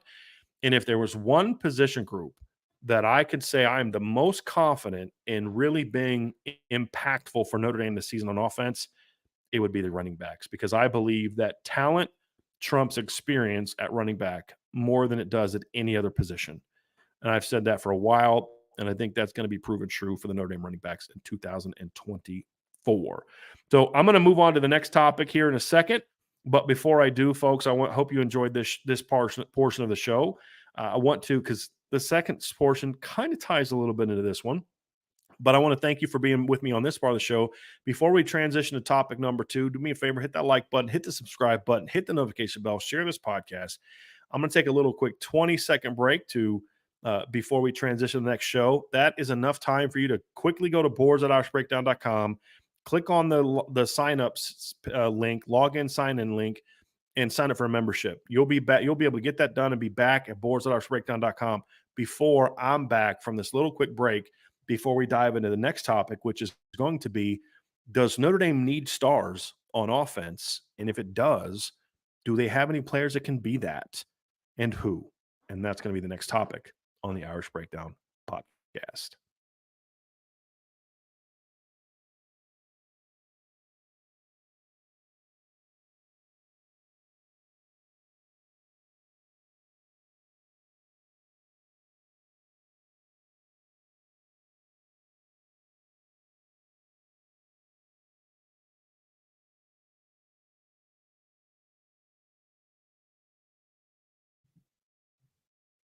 Let's dive into part 2 of today's show. And this is going to be an interesting one, because I have a theory and a belief. The issue is, some of the more recent national champions don't necessarily have evidence for that in a traditional way. I think that's a debatable point, but I look at Michigan, for example, and I don't know that you could say that Michigan has a star on offense. I think there are certain people that have fallen in love with JJ McCarthy, and JJ certainly had a little bit of a clutch gene for Michigan, which I appreciate and respect, but he's not a star.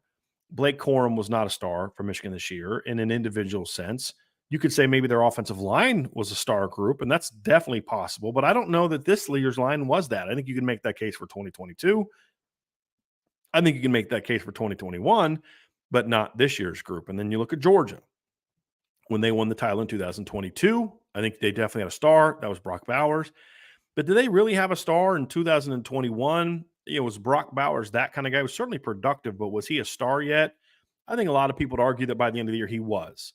So I would argue that Georgia had a star, but even though it wasn't necessarily in the traditional sense of a guy that's like a Heisman Trophy candidate, whatever the case may be, 2020, Alabama had multiple. You had Najee Harris, of course, and Mac Jones. And then obviously your biggest star was Devontae Smith.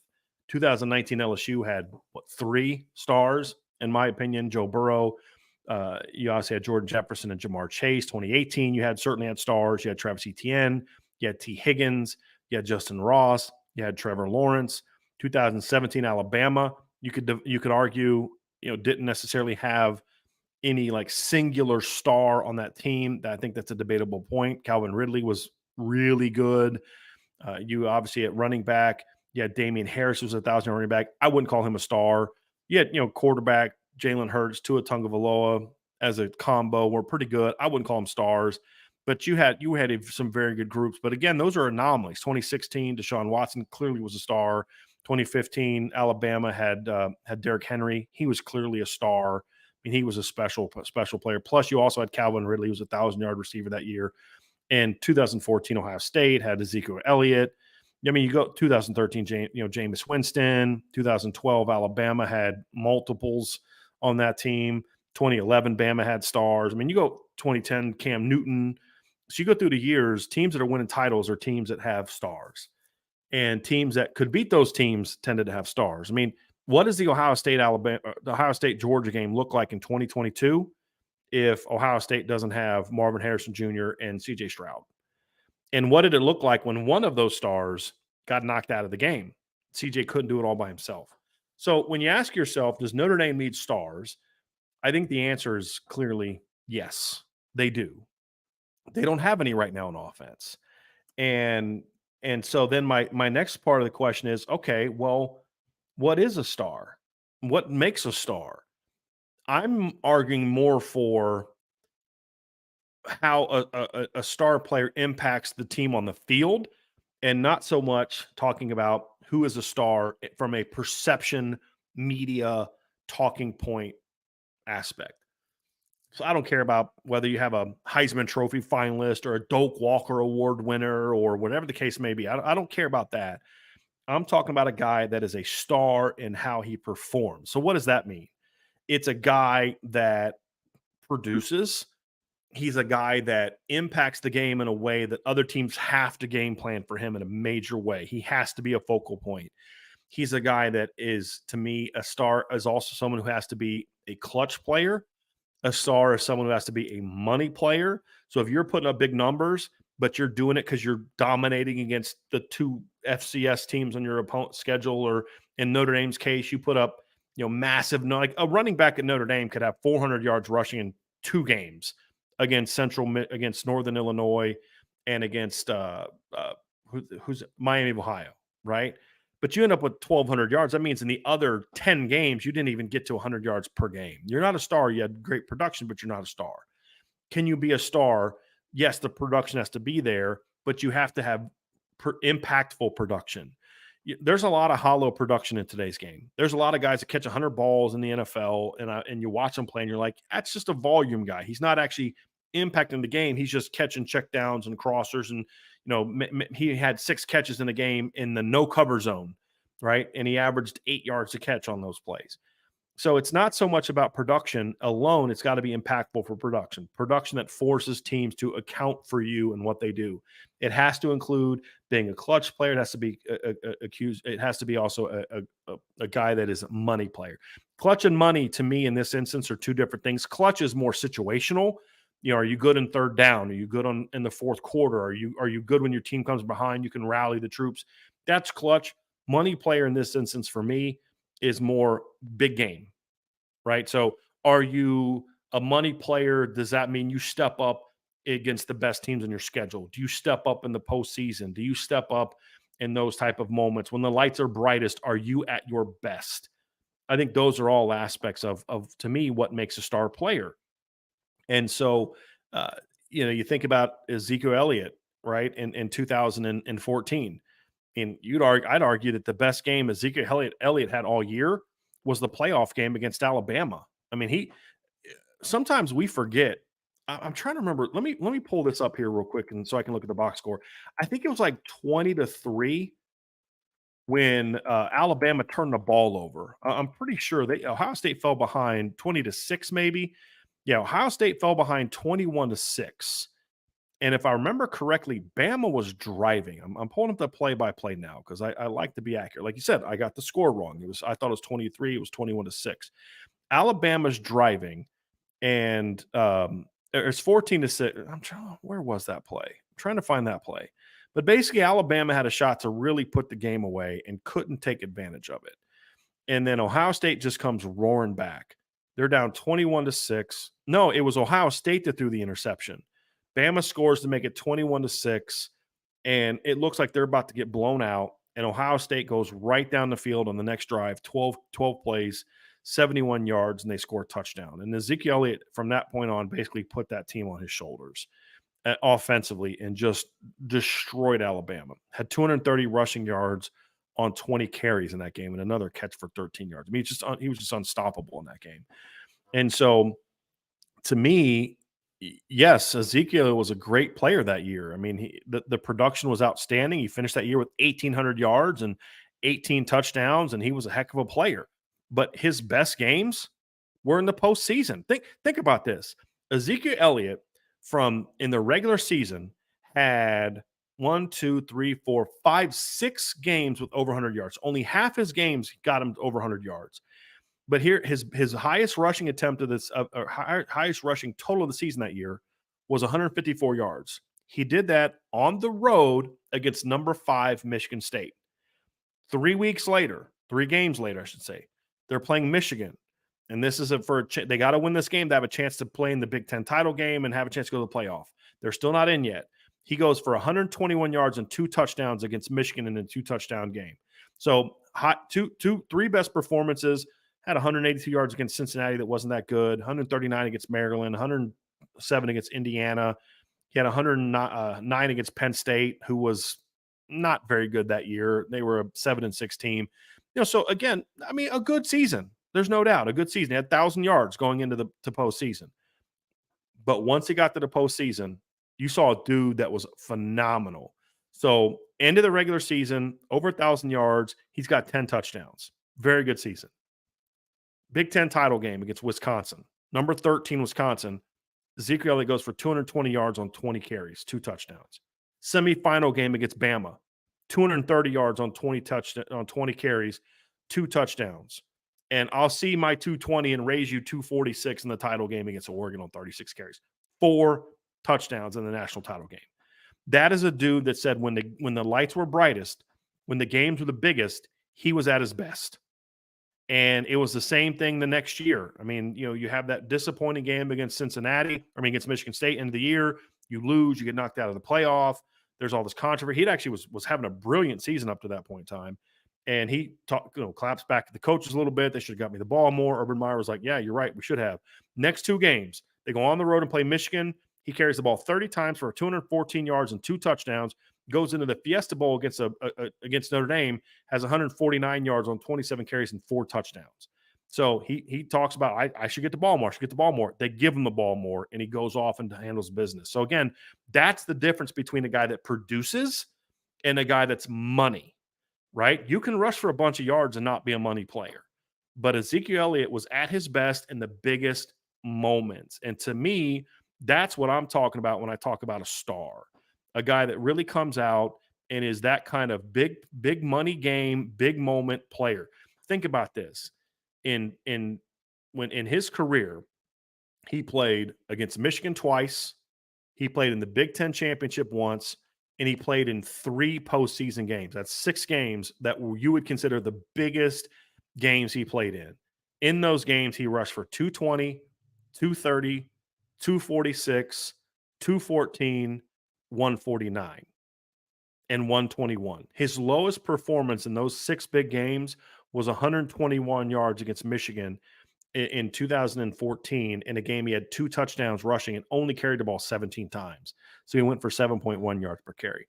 That's the difference between money and productive. Now, sometimes money equals productive, but they don't always mean it. So I think we've been able to clearly define what a star is. I think there's one more category to look at. And sometimes you may not have a individual star, but your position group can be that. I think of Michigan in 2021, in 2022. I think of Notre Dame in 2017, where you don't have a star player per se, but you have a star group. Now, Notre Dame had Quentin Nelson that was a star, but Michigan didn't have that in those 2 years.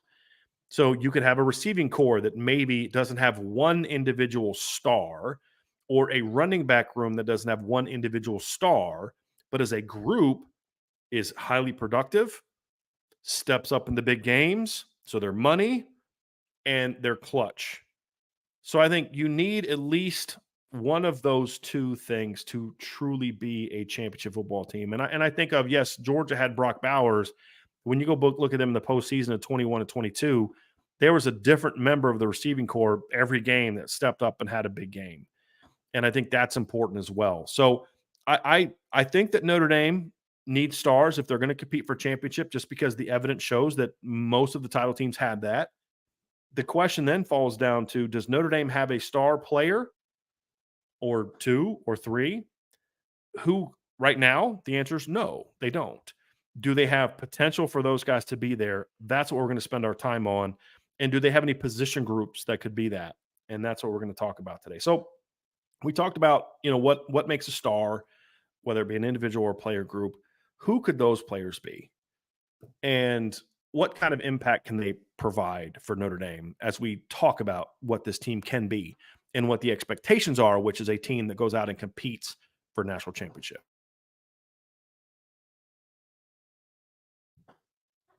Let's begin this star conversation talking about Riley Leonard. Is Riley Leonard a star right now? No, he's not. He's a very talented player, had a very good season 2 years ago. Riley Leonard could be in the Heisman conversation and not be a star. Again, we're not talking about production alone. We're not talking about perception. We're not talking about who's the media darling, who's the guy that look, if you're the quarterback at Notre Dame and Notre Dame wins and Riley Leonard's a good player, he'll be in the Heisman conversation. It doesn't mean he's a star. A star is what I talked about. Yes, the production is there, but it's impactful production, it's clutch production, and you're a money player. Riley Leonard could lead Notre Dame to an 11-1, 10-2 record, put up great numbers, and you look at it and say, yeah, we didn't play very well in that one loss to this team. Didn't play very well in that one loss to that team. But man, he put up mega numbers in those other games, and so now he's a finalist for the Heisman Trophy. Okay. Does that make him a star? No. It makes him a media darling. What I'm talking about, whether he gets the respect nationally or not, is can Riley Leonard be a player that is a true difference maker, that can put a team on his shoulders, whether the media recognizes it or not, and says, I'm the dude you have to prepare for every single game. If you don't dictate the majority of your game plan to stopping me, you're going to be in big, big trouble. Riley Leonard is not that guy right now. I think he can be. And that's the discussion. And here's why I say that. I think to be a star in today's game in college football, you either need to have like truly elite arm talent. And arm talent to me includes the things that are mental, because yes, you can throw the ball a country mile, you can throw it 1,000 miles an hour, you can throw it 80 yards, you can do whatever the case may be, but you don't know where to throw it. You don't have the accuracy, all those type of things that you don't have. Or, you think of like Tom Brady's, the Peyton Mannings, the Aaron Rodgers, guys that weren't elite athletes, elite runners, elite dual threat guys, but just were brilliant throwing the football. Or you can be a true dual threat guy. Now, I don't count Joe Burrow as a dual threat quarterback. Can Joe Burrow run and make plays with his legs? Of course he can. He showed that in college. The year that they won the national title, Joe Burrow ran for 368 yards and 5 touchdowns, but that was over 15 games.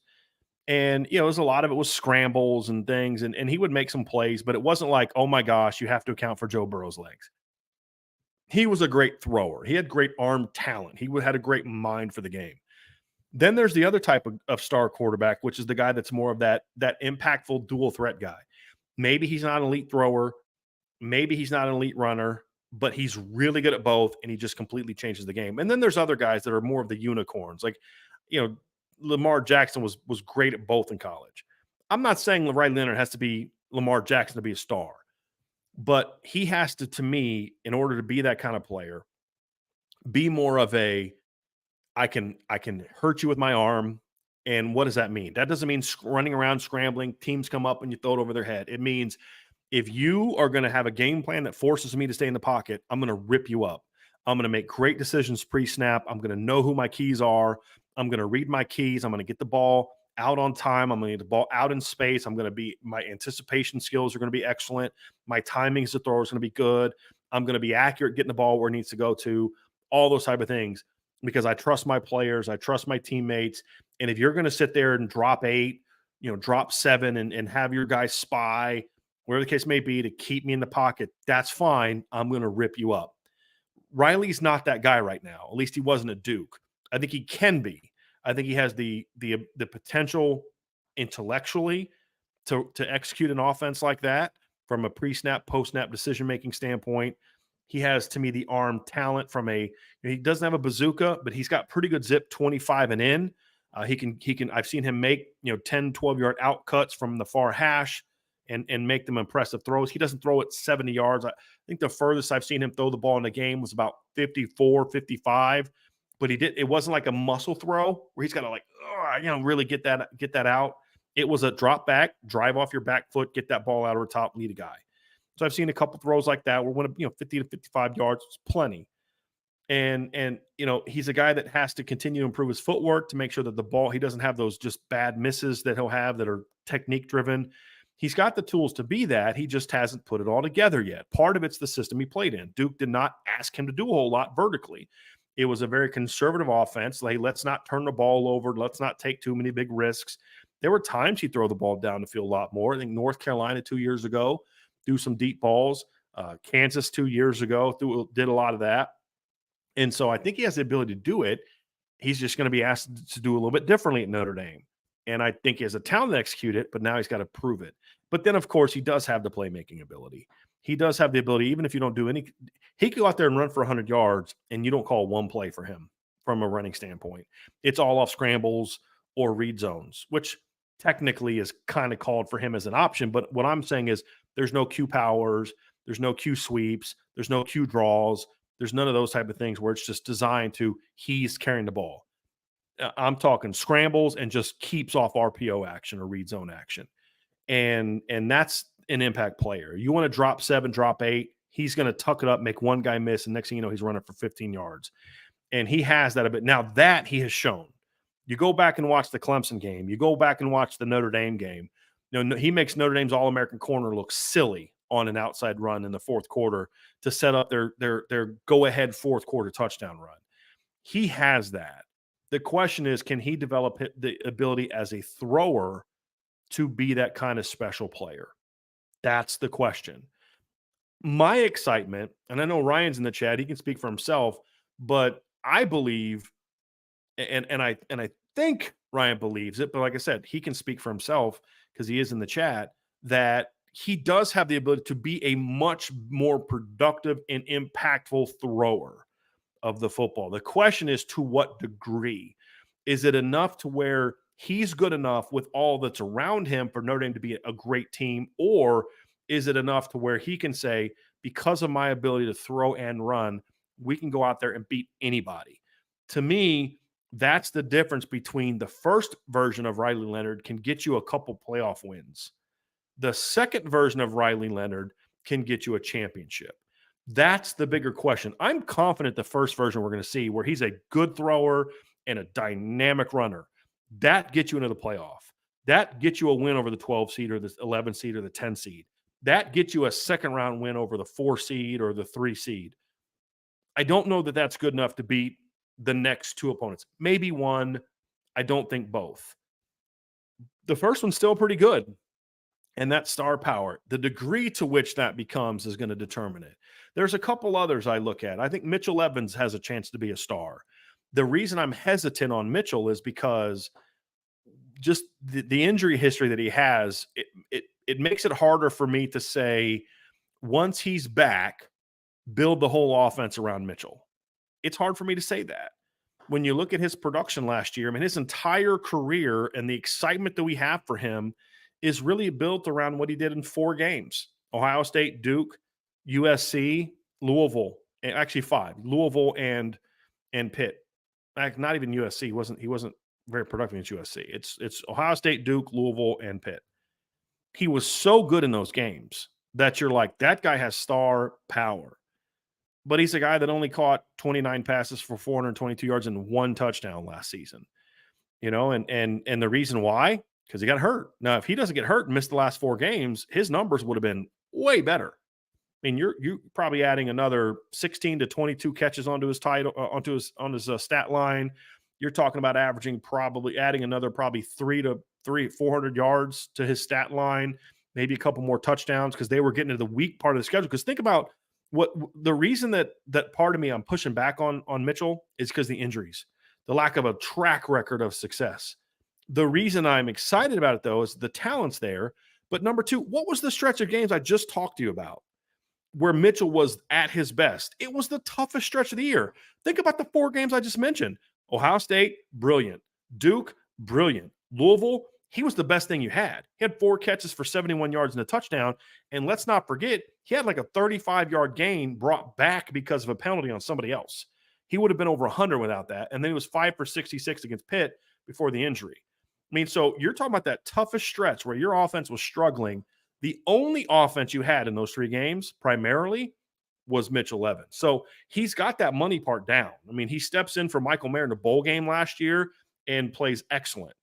Has a great third and long conversion, has the game-winning touchdown reception.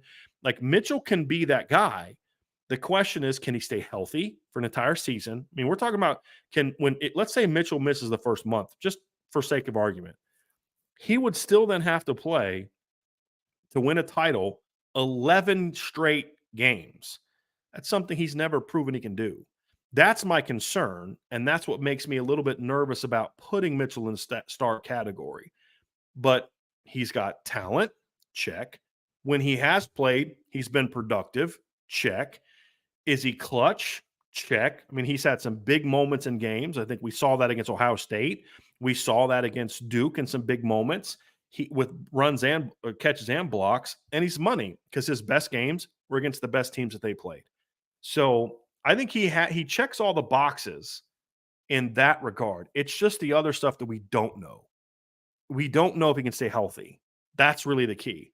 The other question is, he's more of a traditional tight end, and I have concerns about the ability of a team who has a traditional tight end, meaning not like a huge playmaker like a Brock Bowers. Can your best player on a championship team be that kind of tight end? So it's not even about Mitchell. It's just about can that type of player put a team on his shoulders? Because Michael Mayer couldn't. I mean, as good as he was, he couldn't put a team on his shoulders like that because the tight end position is just a little bit different. So that's a question I have too. But he has a chance to be a special player. Here's another one that I have, and this is more of a group, and we just talked about it in the previous section. Running backs. Can Notre Dame's running back room as a collective provide you a star play? It's a situation where I don't think any running back in the room becomes a star by himself in 2024. Maybe down the road. Part of the reason is I don't know that any of them is going to be able to be so much better than the others that he is going to dominate 80+% of the touches. Maybe that happens. And if it does, great. I'm more looking at it from the standpoint of, can the room collectively, because here's why I think that could even be more impactful than one guy. If Audric has an off game and he's your dude, if he has an off game, you're just going to have an off day at running back, most likely. I think of when I was a Broncos fan, I think of when Terrell Davis went down in the Super Bowl. They're trying to win with like Derek Lavelle and Von Hebron, right, coming at running back. The great thing about having the collective that Notre Dame has is that if Jeremiah is having an off game, okay, is Jadarian, is Jabron, is Kedron, is Aeneas, and then you have the quarterback aspect of it to take some of the pressure off. If Jadarian's having a bad game, okay, well, is Jeremiah, is Jabron, is Kedron, you get the point?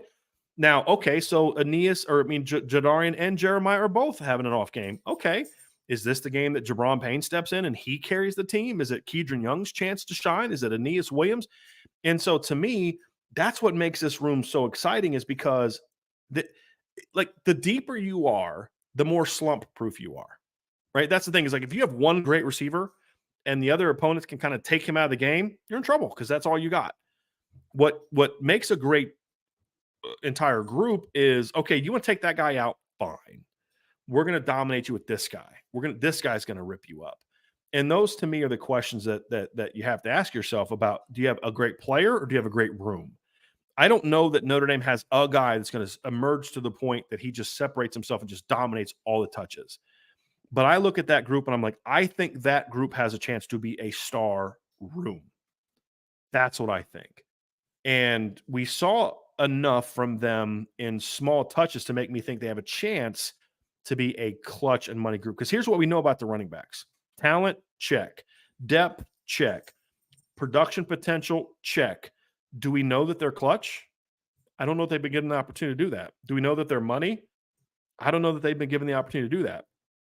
The two small snippets that we have are this.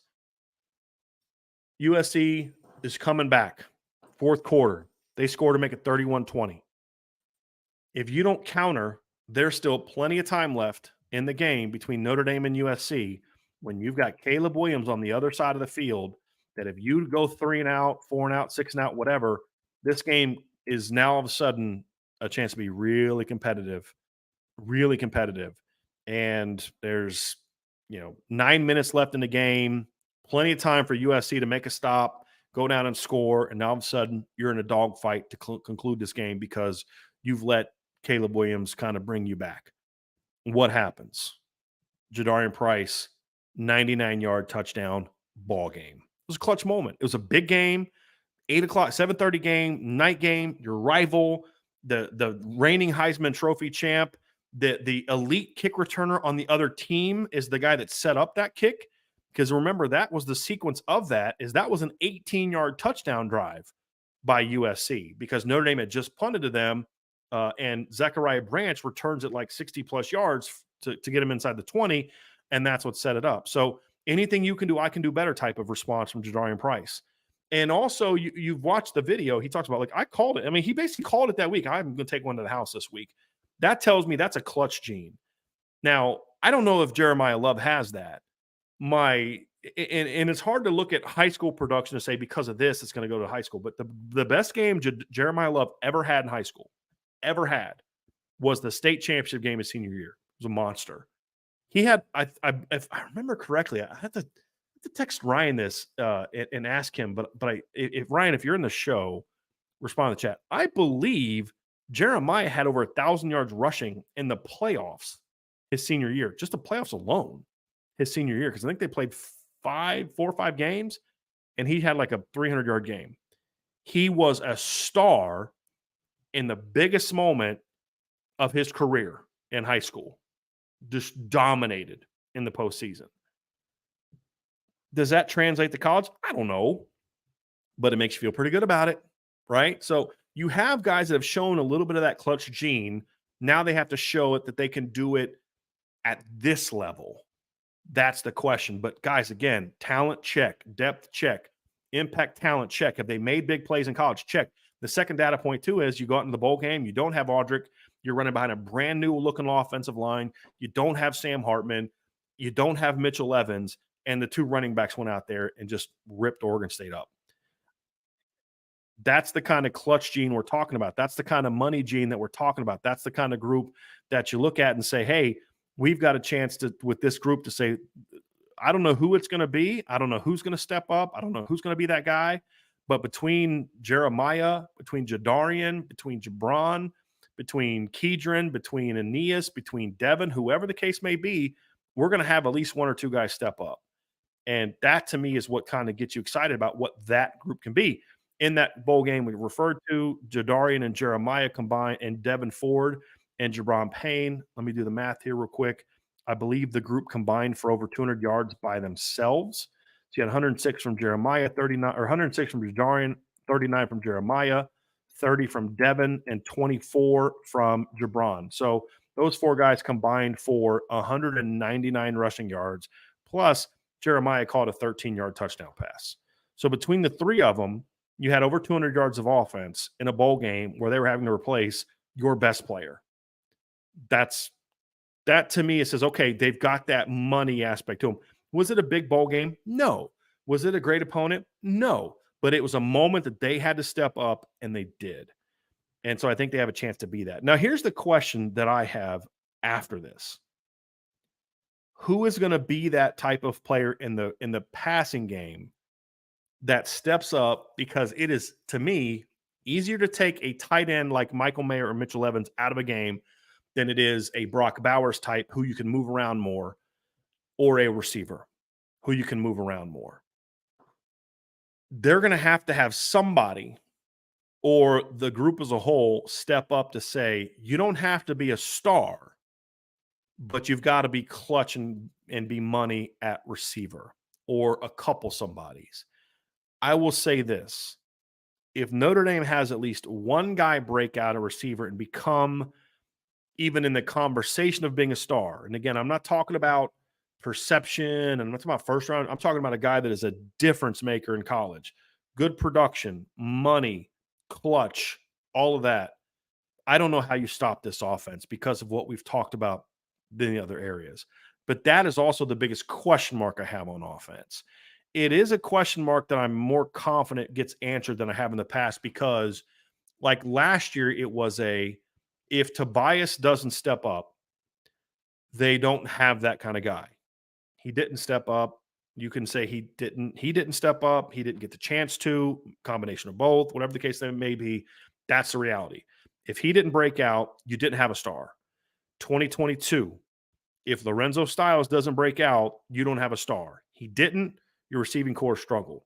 The difference with this, and even in past years, I mean, even with Will Fuller, 2014, if Will Fuller doesn't break out, Corey Robinson was a good player. I don't know that he was a star. Chris Brown wasn't a star. So you didn't have that guy that if he doesn't step up, you don't have a star. This group to me has a lot more of, uh, you know, this group has a lot more depth of potential. Could it be Chris Mitchell? Could it be Bo Collins when you look at the two newcomers? Could it be the light finally goes on for Deion Colsey? Could it be Jaden Greathouse? Could it be Jordan Faison? Could it be a freshman, Cam Williams, who maybe doesn't have 1,000+ yards, whatever, but he's that big play money weapon? Could it be a situation where it's a different guy every week? A&M, this guy steps up. Against Louisville, this guy stepped up. Against Florida State, that guy stepped up. Potentially. But if one of those guys or a couple of those guys step up, to at the very least, even if they're not stars, if they're clutch and money in in the way that we broke them down, if that happens, then this offense is going to be special. Because I think the offensive line is going to be good. I don't think the offensive line is going to have any stars for 2024. I think as a unit, they could end up being pretty good, but they're going to be, still kind of young in that regard. If the receiving core can step up, Mitchell is what we think he is. The running backs are what we think they are. Riley is what we think he is. Don't even play beyond their, potential. If they can have some guys step up at receiver to be that clutch money players, that's what I think this offense needs. And it also then takes some of the pressure off of Riley and the running backs and Mitchell. So that'll be the big question mark because that's the group where I have the least confidence that a star is going to break out. But I'm much more confident now than I have been in the past because it's not now just on one guy. If this guy has star potential. If he doesn't break out, though, question mark.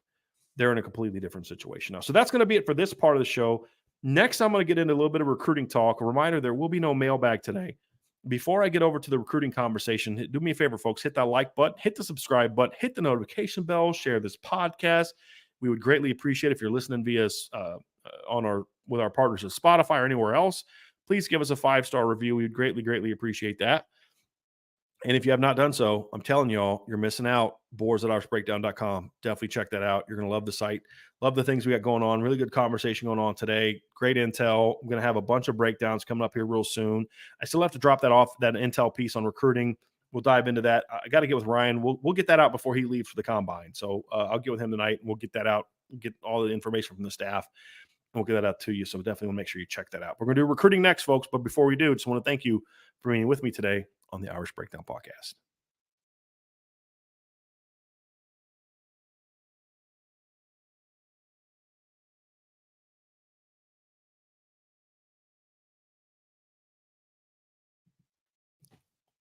Last but not least, we're going to have a little recruiting conversation today.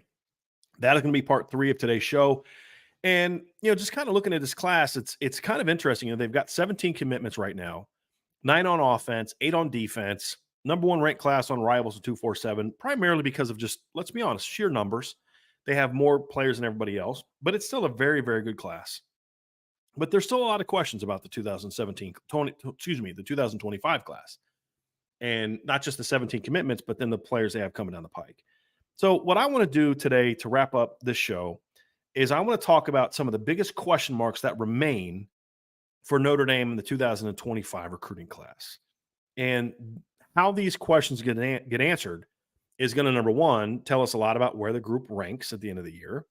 But more importantly, number 2, and what I care about a whole lot more than rankings, is what kind of impact this class can have on the Notre Dame football team in the future of the program. So that's kind of what I want to discuss today, and that's what these questions come from. So I'm going to just go 1 through 6, not necessarily order of importance, but just kind of I think it builds on each other properly.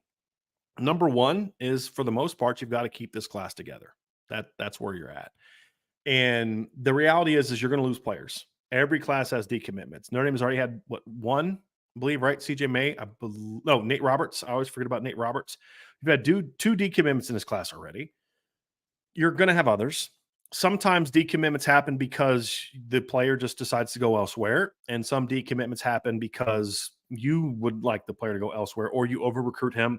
That's going to happen a lot more on this staff, with this staff, I believe, than past classes, because this staff has shown a much more greater willingness of recruiting beyond their numbers. And it's needed in today's era of the transfer portal, because you never know. I mean, a year ago, you're thinking, man, we're good at receiver, man. We'll take 2 and we'll be fine. Probably, shoot for 3 just because of the kind of class it is, because you just got Braylon James, you just got Jaden Greathouse, you just got Rico Flores, you just got KK Smith, you've got Jordan Faison coming in as a walk-on. He stepped up early, middle of the year. He's you got 5 freshman receivers. You've got commitments from Cam Williams, Micah Gilbert, Logan Saldate, and then just like that, boom, after one season, Braylon James is gone, Rico Flores is gone. And now you're in a situation where, okay, now you need 3 or 4 in this class. And so that stuff is just going to start happening more and more and more. I think Notre Dame is a little bit more,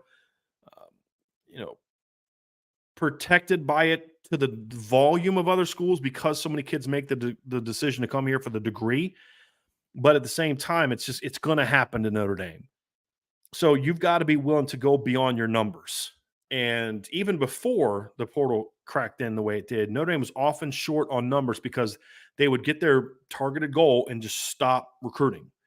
And then they'd lose a couple kids from the team. They would have an injury. They would lose a couple kids from the class. Next thing you know, you're down to a 20, 21, 17, 18, 19-man class, and you've fallen way short of your numbers. That was constant during the Brian Kelly era.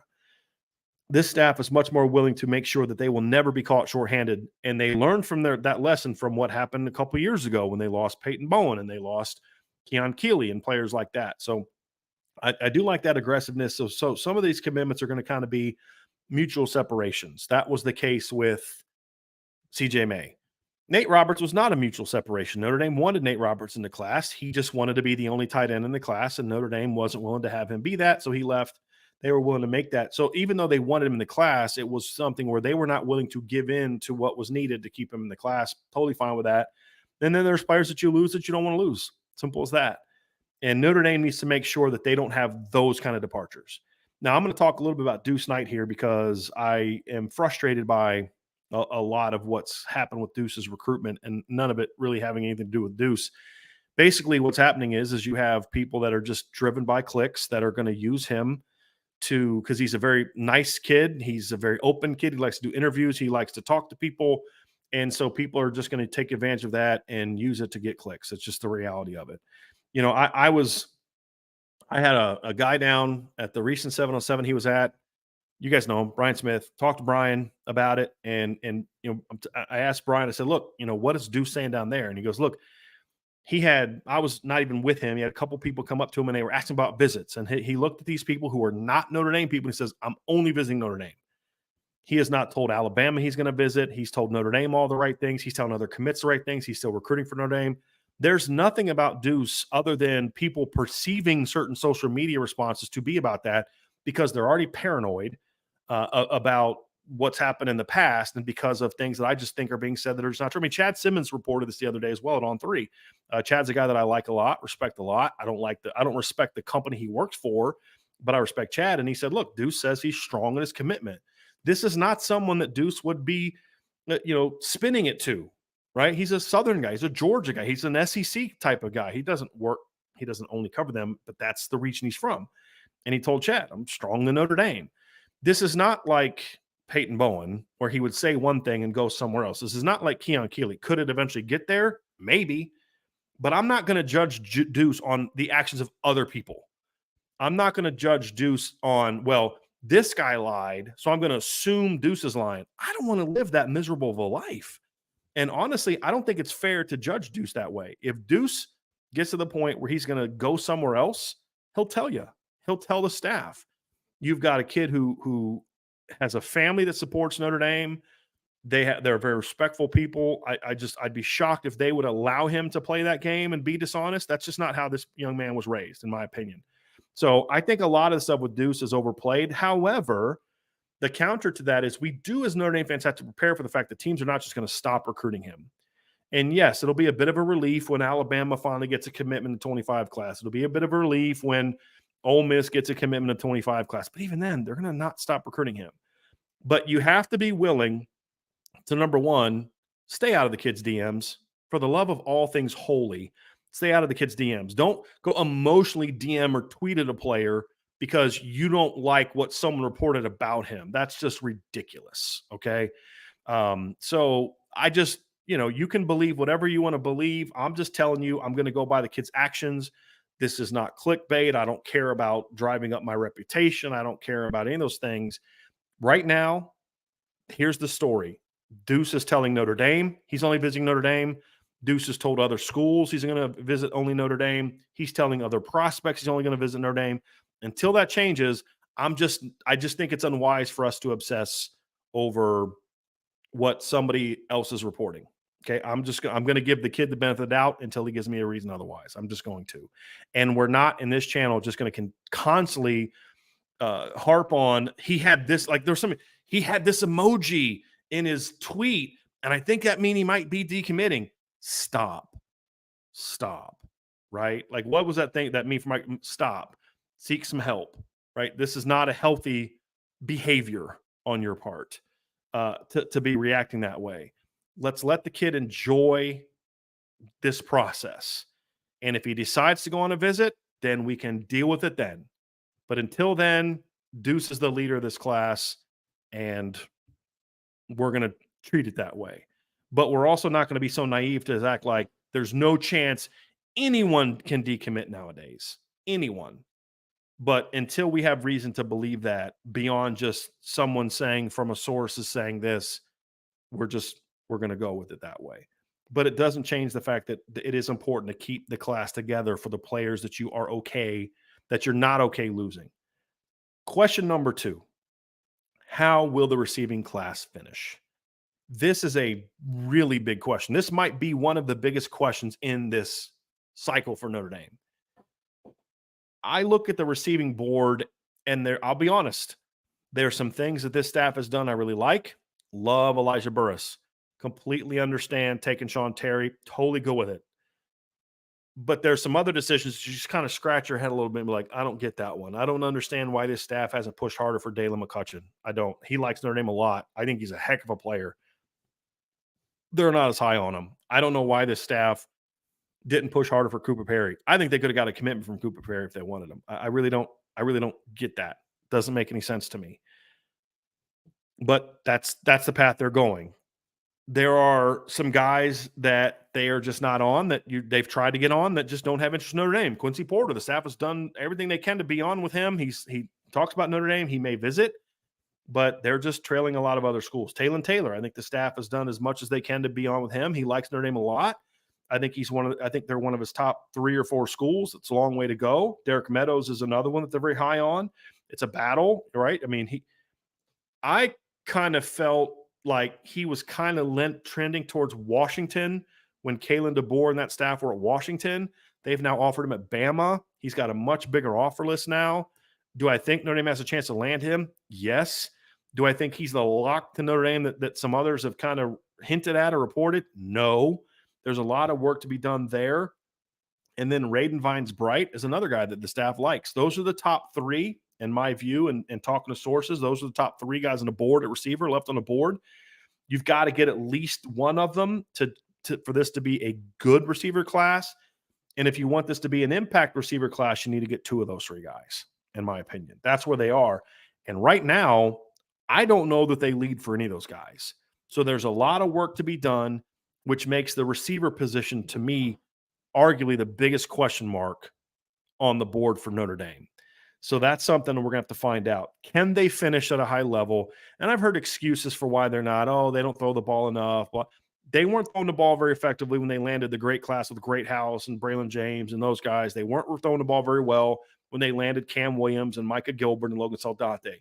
That's not it. It's just one of those years where they've made some decisions that are, we'll see if it pans out or not. And it's just they're just the coaching change, I think, is kind of factored into it. Not from the standpoint of I don't think Mike Brown's a good recruiter. I don't know yet. But there was a long period of time where the receivers coach wasn't really putting in the work, even when he was here, that you would need, because I think he kind of knew his time at Notre Dame was done. That's just my opinion. But I do know he wasn't putting in the same work that he was early. So that makes receiver a really big question mark as you look at how good this class is going to end up being. I like the start, but the finish is going to be very, very important. Question number 3 is the Viper position. What's happening at the Viper position? Right now, there's one Viper on the board that's a pure Viper. That's Damian Shanklin from Indianapolis, plays at Warren Central High School. He has been considered a strong Notre Dame lean for some time. I was talking about Ryan about this earlier, and we've both just kind of we feel Notre Dame's a leader. We felt Notre Dame's a leader for a while, but we've had a bit of an uneasy feeling about this one for a long time. And just some of the comments he would make to us, and the fact that he was really, let's be honest, unwilling to pull the trigger and commit to Notre Dame in this class. And I just kind of felt like Notre Dame was the leader more so because they were the biggest school on him than it being because he loved Notre Dame, if that makes sense. Well, in recent months, he's had a lot of bigger offers. Tennessee's on him now. I think there's a lot of interest for him in Tennessee. Ohio State plans on bringing him on campus in March as of right now. If they offer, that one concerns me.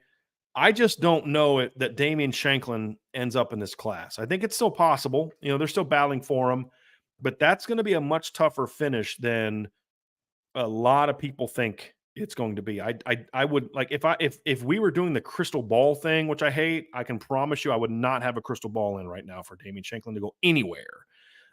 So I think that one's going to require a lot of work. This is a big one for Al Washington as well. He's done some good things on the recruiting trail, some ups and downs. You've got an in-state kid who is a top 100 talent. You've got to land him. This is a big one. And right now, I'm not super, super confident that they're going to be able to get him. If they get him, great. Love this D-line class. He is a talented kid, very twitchy, can play Viper, can play big end in certain looks. Kid that didn't have a lot of sack production last year, but has big-time sack potential. Very, very good run defender already. This is the kind of difference maker you need to be landing every year on the defensive line. You complement him on the opposite side of Chris Burgess. You've got an outstanding 1-2 punch. And now you've started to, 3 years in a row, you've landed some Vipers. You ended up getting Boubacar in the 2022 class. He's turned out to be a Viper, even though we didn't know he was going to be at the time. You got Logan Thomas last year. Cole Mullins can play the position, who you guys know I'm very high on. And then you come out and get Damian Shanklin this year. You're rolling. Well, right now, I don't know that they're going to get Damian Shanklin. And so that's obviously a big question mark. And then where do you turn if you don't get him? I think there's a chance they end up just not taking a Viper in this class. The other option, because they don't count Dominic Hulek as a pure Viper. They don't count him as a linebacker. He is a money position. That's what they call it. He's a hybrid guy. But he can play it if you needed him to.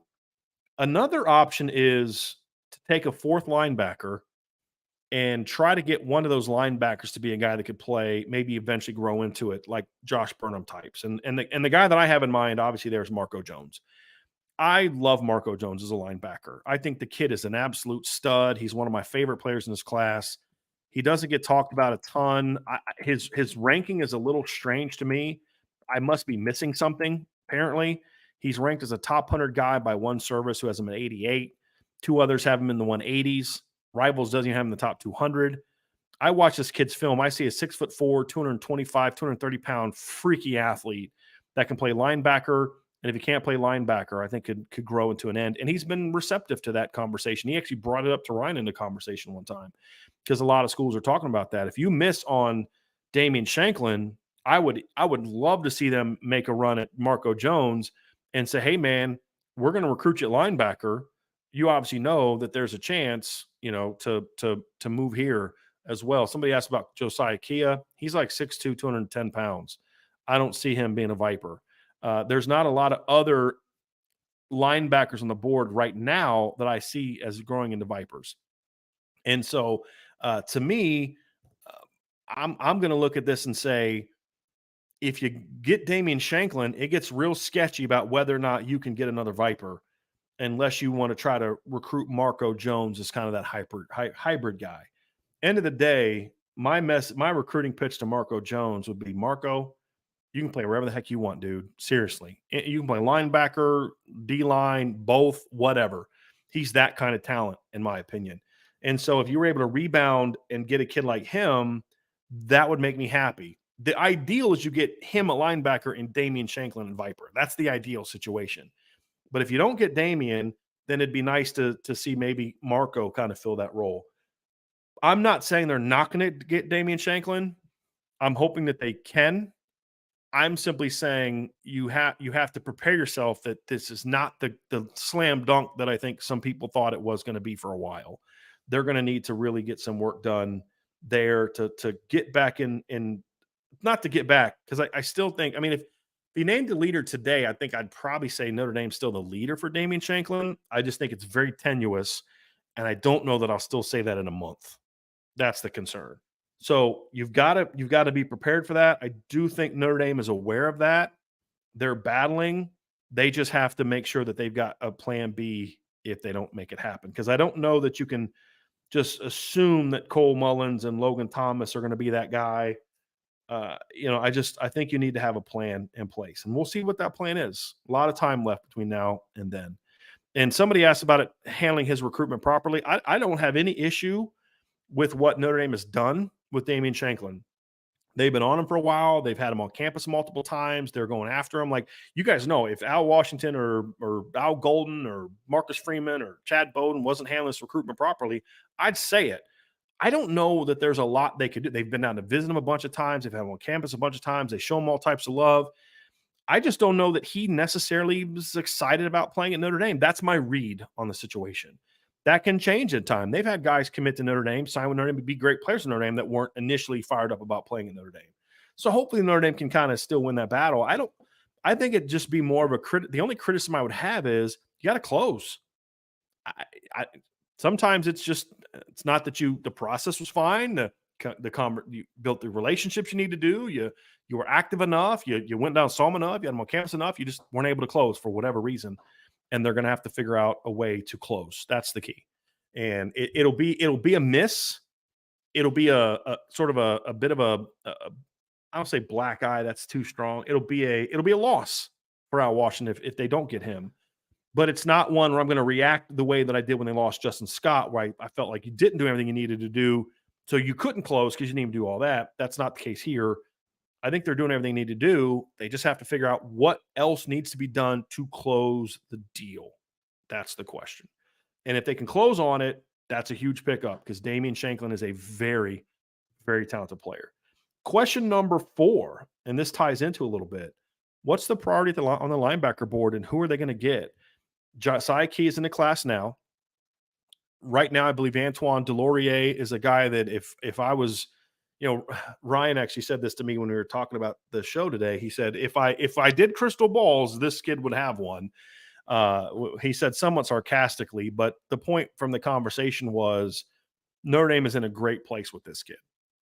And they've done a great job. They got on him kind of early. It's kind of like when a lot of other schools were getting on him, but Max Bola has done a great job so far, really getting in a great position with this kid. Obviously, as for those who don't remember, he is a kid that's originally from Canada. He is now playing at Rabun Gap in Georgia, which is the same high school as the kid that Notre Dame had a commitment from a couple years ago at defensive end. It's completely drawn a blank right now. Who that kid was. Ended up signing with Vanderbilt. Give me a second. I'm going to look that up because this is going to really bother me because I cannot believe I can't remember that kid's name. Just give me a sec. I believe he was in the 2022 class. Don't you hate when that happens? Like, you can picture the kid. I can see his face. I remember watching this film. I just can't remember what his name is. So just give me 1 second here. It is, find it. D-line. Let's go to the defensive line here. Darren Agu. That's who it was. who Notre Dame had a commitment from, ended up decommitting, really just didn't want to compete, to be honest with you, with other players at the position and ended up going to Vanderbilt. He's from the same high school, strong kid, pretty twitchy downhill athlete, not great change of direction relative to other guys, but just as far as like a pure Mike, has a lot of talent, a lot of potential, and he's still learning the game in a lot of ways. Feel good about where they are there. Again, it's just about closing. Then it's like, okay, but what next? You have a really impressive board. That's the thing that you get excited about. This is a great linebacker class. I mean, you could look at a guy that's maybe seventh. If Notre Dame had a 1 through 10 ranking, you could pick the guy who's like 10th and say, that's a good football player. And pick the guy that's you get the 5th, 7th, and 8th guy on the board and be like, that's a heck of a class. That's a really good class. It's really loaded nationally in that regard, but also Notre Dame has gotten on a lot of guys. And so when you look at the board right now, it's a deep board, but the question is, who do they lead for? Who are they going to get? And so right now, the guys that I believe are actual legitimate options for Notre Dame right now, I would say Brett Clatterball, sort of. I don't know that they're pushing for him right now. Madden Ferrimo just listed Notre Dame as one of his top 4 schools. I do not believe Notre Dame is the top 2, but I'm just glad they're on the board. Next step is getting him back on campus. He hasn't been on campus since last June. You got to get him back on campus to have a shot, but they're in the game. Christian Jones, Marco Jones, Christian Jones right now, I think Notre Dame's in his top 3. I think Nebraska's the clear leader right now. Marco Jones, I think he's wide open.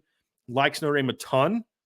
Likes some of the West Coast schools a lot as well. He's on the board. Noah McHale, USC's a strong position with him. Notre Dame is obviously in a good position with him as well. You got to get him back on campus, but he's a legitimate target. Gavin Nix, Brian Smith had an update on him on the Notre Dame board, or on the Irish Breakdown board at boards.irishbreakdown.com, talking about how he listed the 5 schools that are kind of recruiting the hardest. Notre Dame was one of them. I don't think that they're in a great position there, but they're in the game with him. You've got Anthony Sacca. I think Notre Dame right now is at worst number 2 for him with Ohio State. You've got Nathaniel Owusu-Boateng. I think those are the top targets for him. He's still kind of wide open. You need to get at least one of those guys. Ideally, you'd like to get 2 to go with Josiah Kia. And if you're able to land Antoine Delorier, if you don't get him, you have to get 2 of them.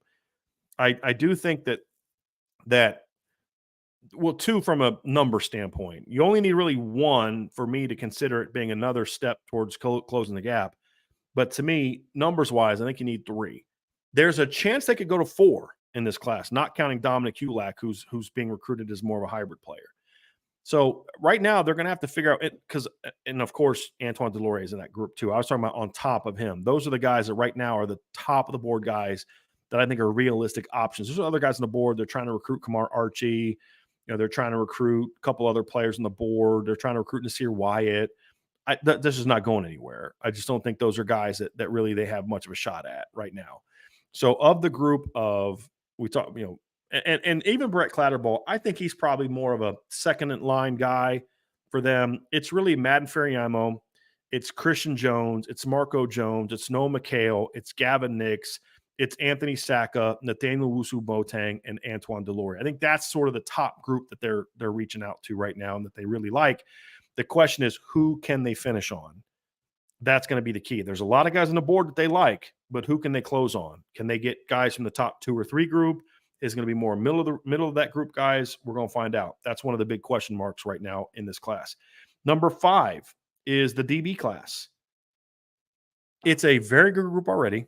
You've got Ivan Taylor, Ethan Long, Cree Thomas. Very good start. I feel this has a chance to be a really good secondary class.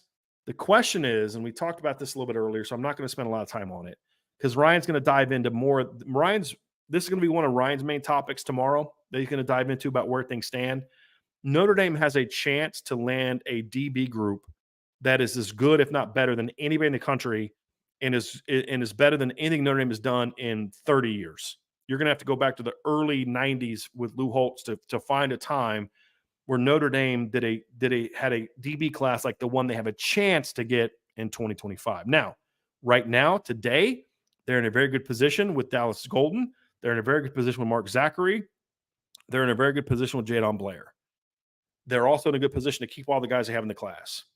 But being in a very good position is a whole lot different than done deal. None of them are a done deal. Dallas Golden's not a done deal. Mark Zachary's not a done deal. Jadon Blair's not a done deal. You've got to close. You need at least one of the corners. I would argue two.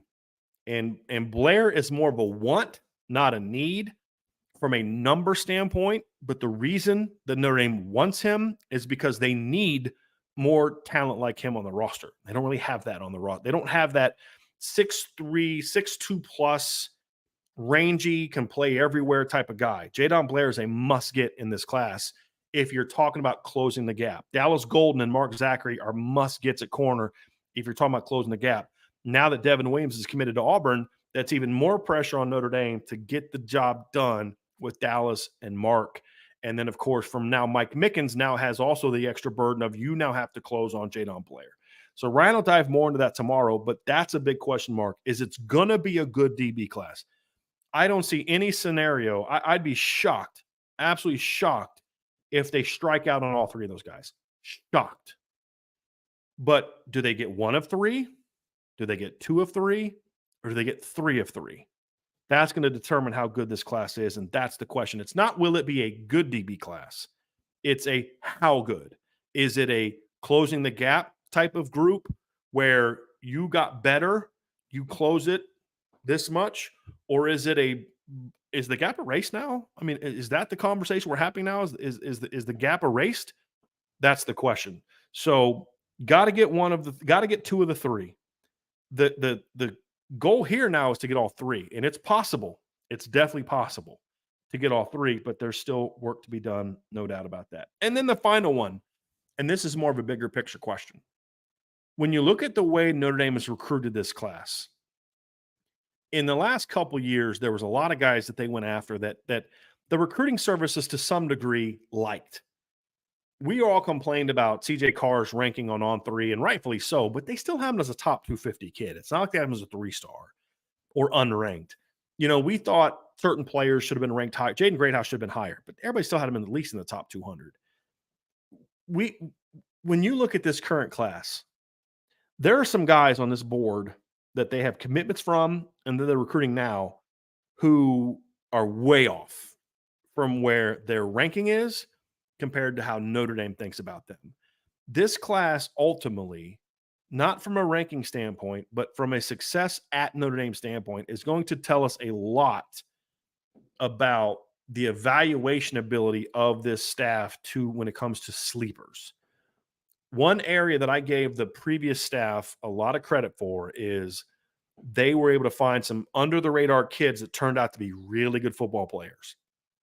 Can this staff do that? I think what this staff has shown is an ability to go out and get top players, highly ranked guys that other big-time schools want.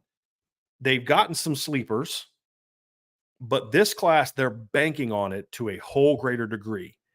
I mean, if you think about like Justin Thurman at running back, Elijah Burris at wide receiver, Sean Terry at wide receiver, Will Black at offensive line, who now one service has finally come around on to a degree, maybe overcorrected. The other three, some as a 3-star, way underrated. Maddie Augustine, Joseph Reif, who is now starting to get more love, but was not a guy that people were high on when he got committed to Notre Dame. You look at some Cree Thomas is another guy, Ethan Long. These are a lot of guys, Josiah Kia. There's a lot of guys that they look at and they say, boy, these guys do not have the ranking profile that you expected. And for the people that are obsessed with stars, I see the questions on the board. I see the question in the chat.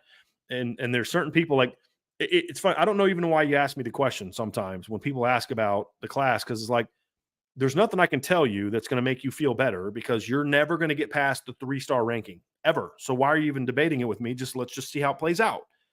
But for those who care about the conversation about the talent compared to the stars, this is a strategy that to me is bold to a degree, has some risk involved to a degree, because taking projects, you're inherently going to have a higher miss rate when you're taking that type of player.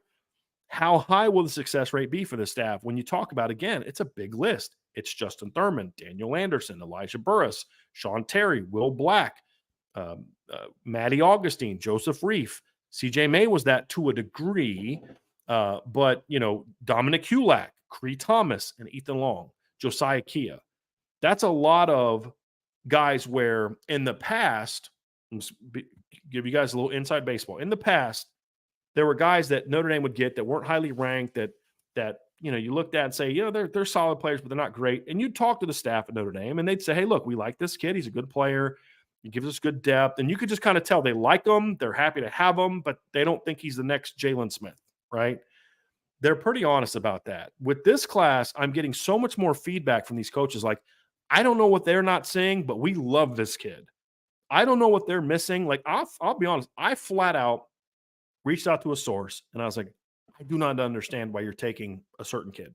I won't tell you who that kid was because I didn't have a lot of film of the kid. I hadn't been able to really evaluate him. He wasn't ranked very high. And I just listened to this source just kind of talk about this kid for several minutes. And you're like, dude, are you talking about like a 5-star kid right now? Are you talking about like a top 50 player right now? Like your excitement level is like way through the roof compared to what I thought it was going to be. So they genuinely view this class as really good because of these type of kids, these sleeper type of kids. And there's some more coming down the pike. Let's see where the evaluation is with Javion Campbell and some of these other guys. But there's a lot of guys on the board. Like when I'm going to tell you right now, whatever you think of Elijah Burris, they don't view him the way you do unless you think he's a top 150 kind of kid, top 100 kind of kid. If you don't think Sean Terry's a difference maker for the niche that he's being recruited to play, then you're not on the same page of what Notre Dame is on. If you don't think that Joseph Reif has a chance to be the next Riley Mills, then you're not on the same page with what the Notre Dame coaching staff is on. Now, they may be wrong and you may be right. My point is not to debate that. That's a conversation for another day. My point is to simply say this staff with this class is banking on their evaluations to a greater degree than we've seen from this staff in the last two classes. And they are adamant about it. And we're going to find out if it works because it's either this staff is really good at evaluating players. And in this particular year, it just so happens that the guys because like in the past years, they've had the same strategy. It's just the guys they liked were more well-known and ranked higher. Like they don't think they've shifted their strategy at wide receiver. They just think Elijah Burris, unlike Cam Williams, is just not ranked very high. But they love him. Same with Sean Terry. Same with, again, once he showed the 40 time. Like when you talk to them about Cree Thomas, they don't see a 3-star kid. They don't see him as a depth piece down the road. They see him as a big-time get. When they got Joseph Reif, they did not view it as this is a really good, maybe some did, but the people that were driving that commitment, they didn't see him as a nice little depth player. They see him as a potential down the road multi-year starter at Notre Dame. That's the reality of it.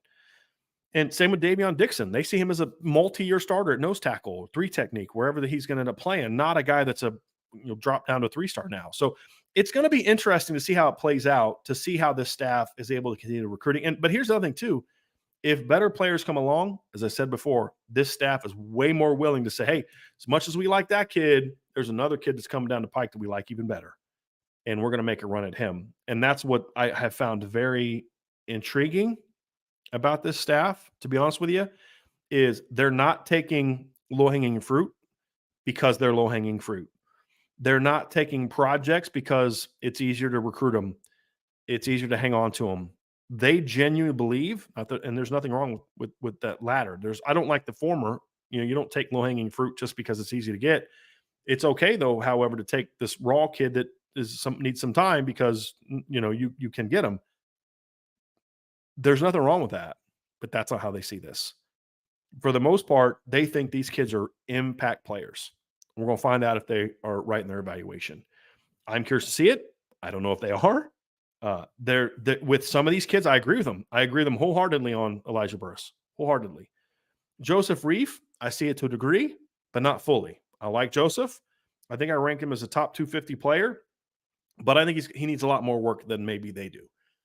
There's other players I'm like, I didn't like it when like Matty Augustine. I'll be honest. I did not like that offer when they first made it based on the film that was available, but I knew that they saw him at camp. He had performed very well and had grown and all those type of things. So I said, okay, well, we'll see how it plays out. Watched his junior film and still agreed.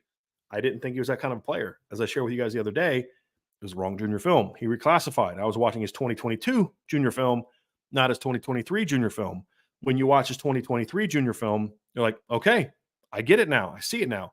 So there's with some of these, I have not agreed with him as much as I do. So I'm not saying I'm on board. The staff rocks. Go Notre Dame. I think in some cases I agree with him, and some I don't. But I respect the strategy because it's not taking easy gets. It's they're putting their reputations on the line. That's how they view it because of their own trust and their evaluations. And that I respect. Now we have to find out if they're right. And I think that's the thing we all agree on that we want to see happen is that they are right. And so it's going to be fun to see. So that's going to do it for today's show, everybody. We did have one super chat I wanted to get to before we get out of here. And from Iden Banami says, do you think it's obvious when we have a short yardage back? I feel like this shows our hand many times. We put Payne in his price back to 100%. I do believe Jadarian's back to 100%. Listen, you don't need to show your hand when you put a short yardage back in because they know it's short yardage. They know it's third inches. You don't have to try to surprise anybody. They know it's second and goal at the 2-yard line. That's not like a surprise to the other team. So to have a short yardage back doesn't matter. Whoever you have at running back, that's not going to be the thing that surprises the other team. You only this is your short yardage package. You're not going to run empty jet sweep necessarily from the 1-yard line on 4th and goal and expect that to work really well because they're going to have everybody down because you don't have the depth to work with. There's certain things that you're not going to do in those situations that the team knows. So just because you have someone in the game doesn't mean that you're giving it away. Your package is your package. You can put a different running back in there, but you're still going to run basically the same plays is the point that I'm trying to make. So I don't think they're necessarily giving it away. I'm also someone that believes in short yardage situations. It's not about being cute. It's about my guys versus your guys. Make the call that gives your guys a chance to not be out leveraged, not be outnumbered, and things like that. That's your job as the OC. But at the end of the day, we're going to get in this call. We're going to make the call, and our success is going to be determined by my dudes are better than your dudes, or my dudes wanted it more than your dudes. And then there's occasionally where you may try to call something tricky to hit a big play. That's fine, but you're not going to do that primarily. So I'm fine having a short yardage back if a guy's really good at it. But I think there's also merit, and we will see this where, hey, we're in a short yardage situation. We want to put this guy in the game because we think we can get them into this look. And out of that look, we think we have a better chance to have success converting this third down or this short yardage situation, this goal line situation. So good question, Iden. I don't have an issue with it. And, they put him in there because he gets the job done. That's really what it comes down to. And as long as the player in whatever situation is still getting the job done, I'm happy. And that's what the staff is looking for. So, everybody, that's going to do it. Thank you so much for joining me. No IB Nation Sports Talk show tonight. We will be back tomorrow. Ryan and I will be back tomorrow. Ryan will be back tomorrow. He is going to do a solo show tomorrow. He's going to do a combine preview for Notre Dame players, and he's leaving, I believe, the next morning for the combine. He'll be down in Indy. So he'll be covering that. He's also going to talk DB recruiting. And he's going to do an overview, kind of an overall combine preview of some different topics that he's excited to see and questions that he has. So he'll have his own kind of rundown tomorrow.